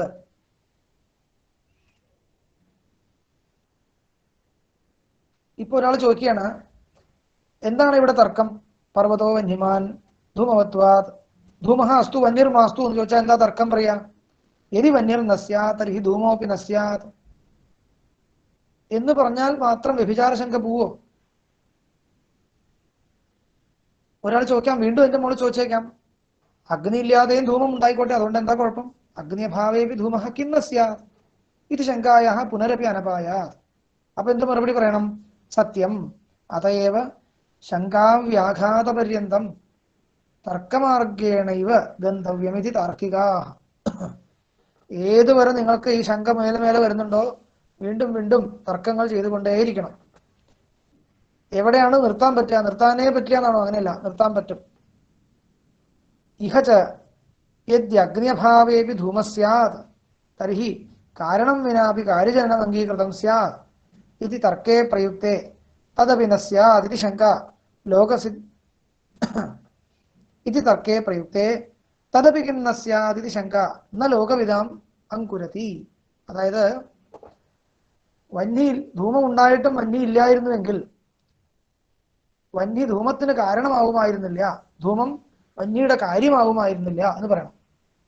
അപ്പോ ധൂമം വന്യയുടെ കാര്യമാവണ്ട എന്നൊരാൾ പറയുകയാണെന്ന് വെച്ചാലോ, അങ്ങനെ ആരും പറയില്ല. എന്താണ് കാരണം? അങ്ങനെ പറയാൻ പറ്റില്ല. കാരണം നമ്മൾ ലോകത്ത് കണ്ടിട്ടുള്ള കാര്യമാണ്. വന്യയിൽ നിന്നും ധൂമം ഉണ്ടാവുന്നതും വന്യയില്ലാതെ ധൂമം ഇല്ലാതിരിക്കുന്നതും നമ്മൾ ലോകത്ത് കണ്ടിട്ടുള്ള വിഷയമാണ്. എന്ന് മാത്രമല്ല, നമുക്ക് ധൂമം ആവശ്യമുള്ള സമയത്ത് നമ്മൾ വന്യ ജ്വലിപ്പിക്കുകയാണ് ചെയ്യുക. അതുകൊണ്ട് വ്യാഘാതാവധിരാശങ്ക തർക്കശങ്കാവധിർ മത എന്ന് പറയും. നമുക്ക് സ്വപ്രവൃത്തി വ്യാഘാതം, തൻ്റെ തന്നെ അനുഭവസിദ്ധമായിട്ടുള്ള കാര്യങ്ങളിൽ വ്യാഘാതം വന്നു കഴിഞ്ഞാൽ പിന്നെ ആർക്കും അതിൽ സംശയം വരില്ല. അതുവരെ നമ്മളുടെ അനുഭവത്തിലേക്ക് വന്നു ചേരുന്നത് വരെ, നമ്മളുടെ അനുഭവം, നമ്മൾ ലോകത്ത് കാണുന്ന അനുഭവം, നമുക്ക് പരിചിതമായിട്ടുള്ള അനുഭവം തെറ്റാണ് എന്ന് വന്നേക്കാം എന്ന് വന്നു കഴിഞ്ഞാൽ നമ്മൾ സമ്മതിക്കില്ല. അപ്പൊ അതുവരെ നമുക്ക് ഒരു പക്ഷേ തർക്കം കൊണ്ട് നമ്മളെ ബോധിപ്പിക്കേണ്ടതായിട്ട് വരും. അങ്ങനെയുള്ള അവസ്ഥകളുണ്ട് എന്നാണ് പറഞ്ഞത്.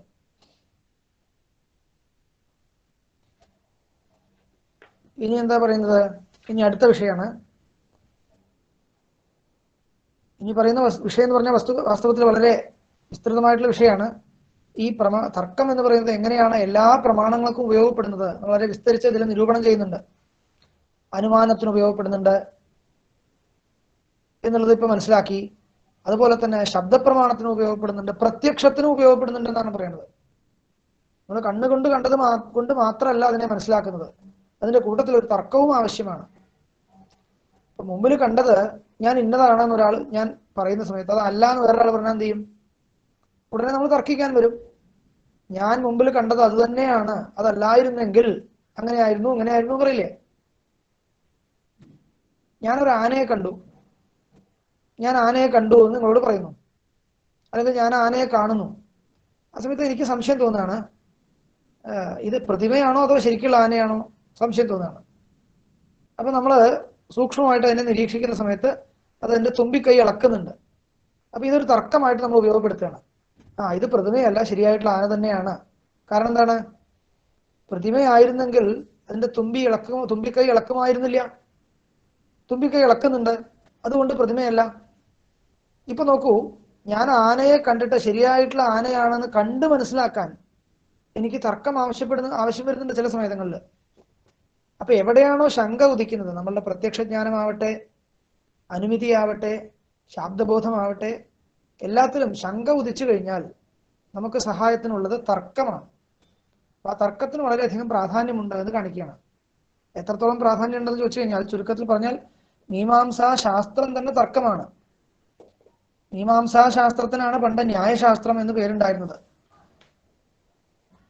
കാരണം മീമാംസാ ശാസ്ത്രം എന്ന് പറയുന്നത് തർക്കങ്ങളാണ്.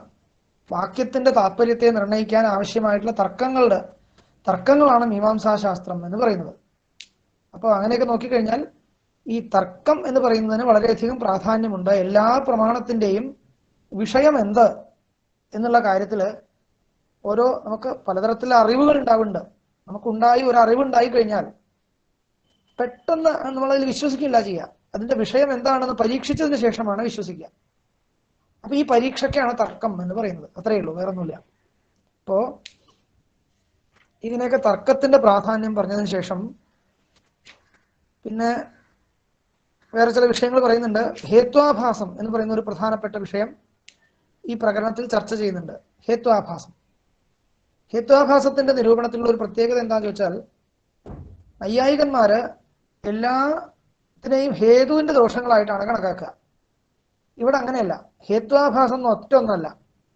ഹേത്വാഭാസ, പക്ഷാഭാസ, ദൃഷ്ടാന്താഭാസ, പ്രതിജ്ഞാദോഷ, ഇങ്ങനെ എല്ലാത്തിന്റെയും ദോഷങ്ങൾ വേറെ വേറെ പറയുകയാണ്.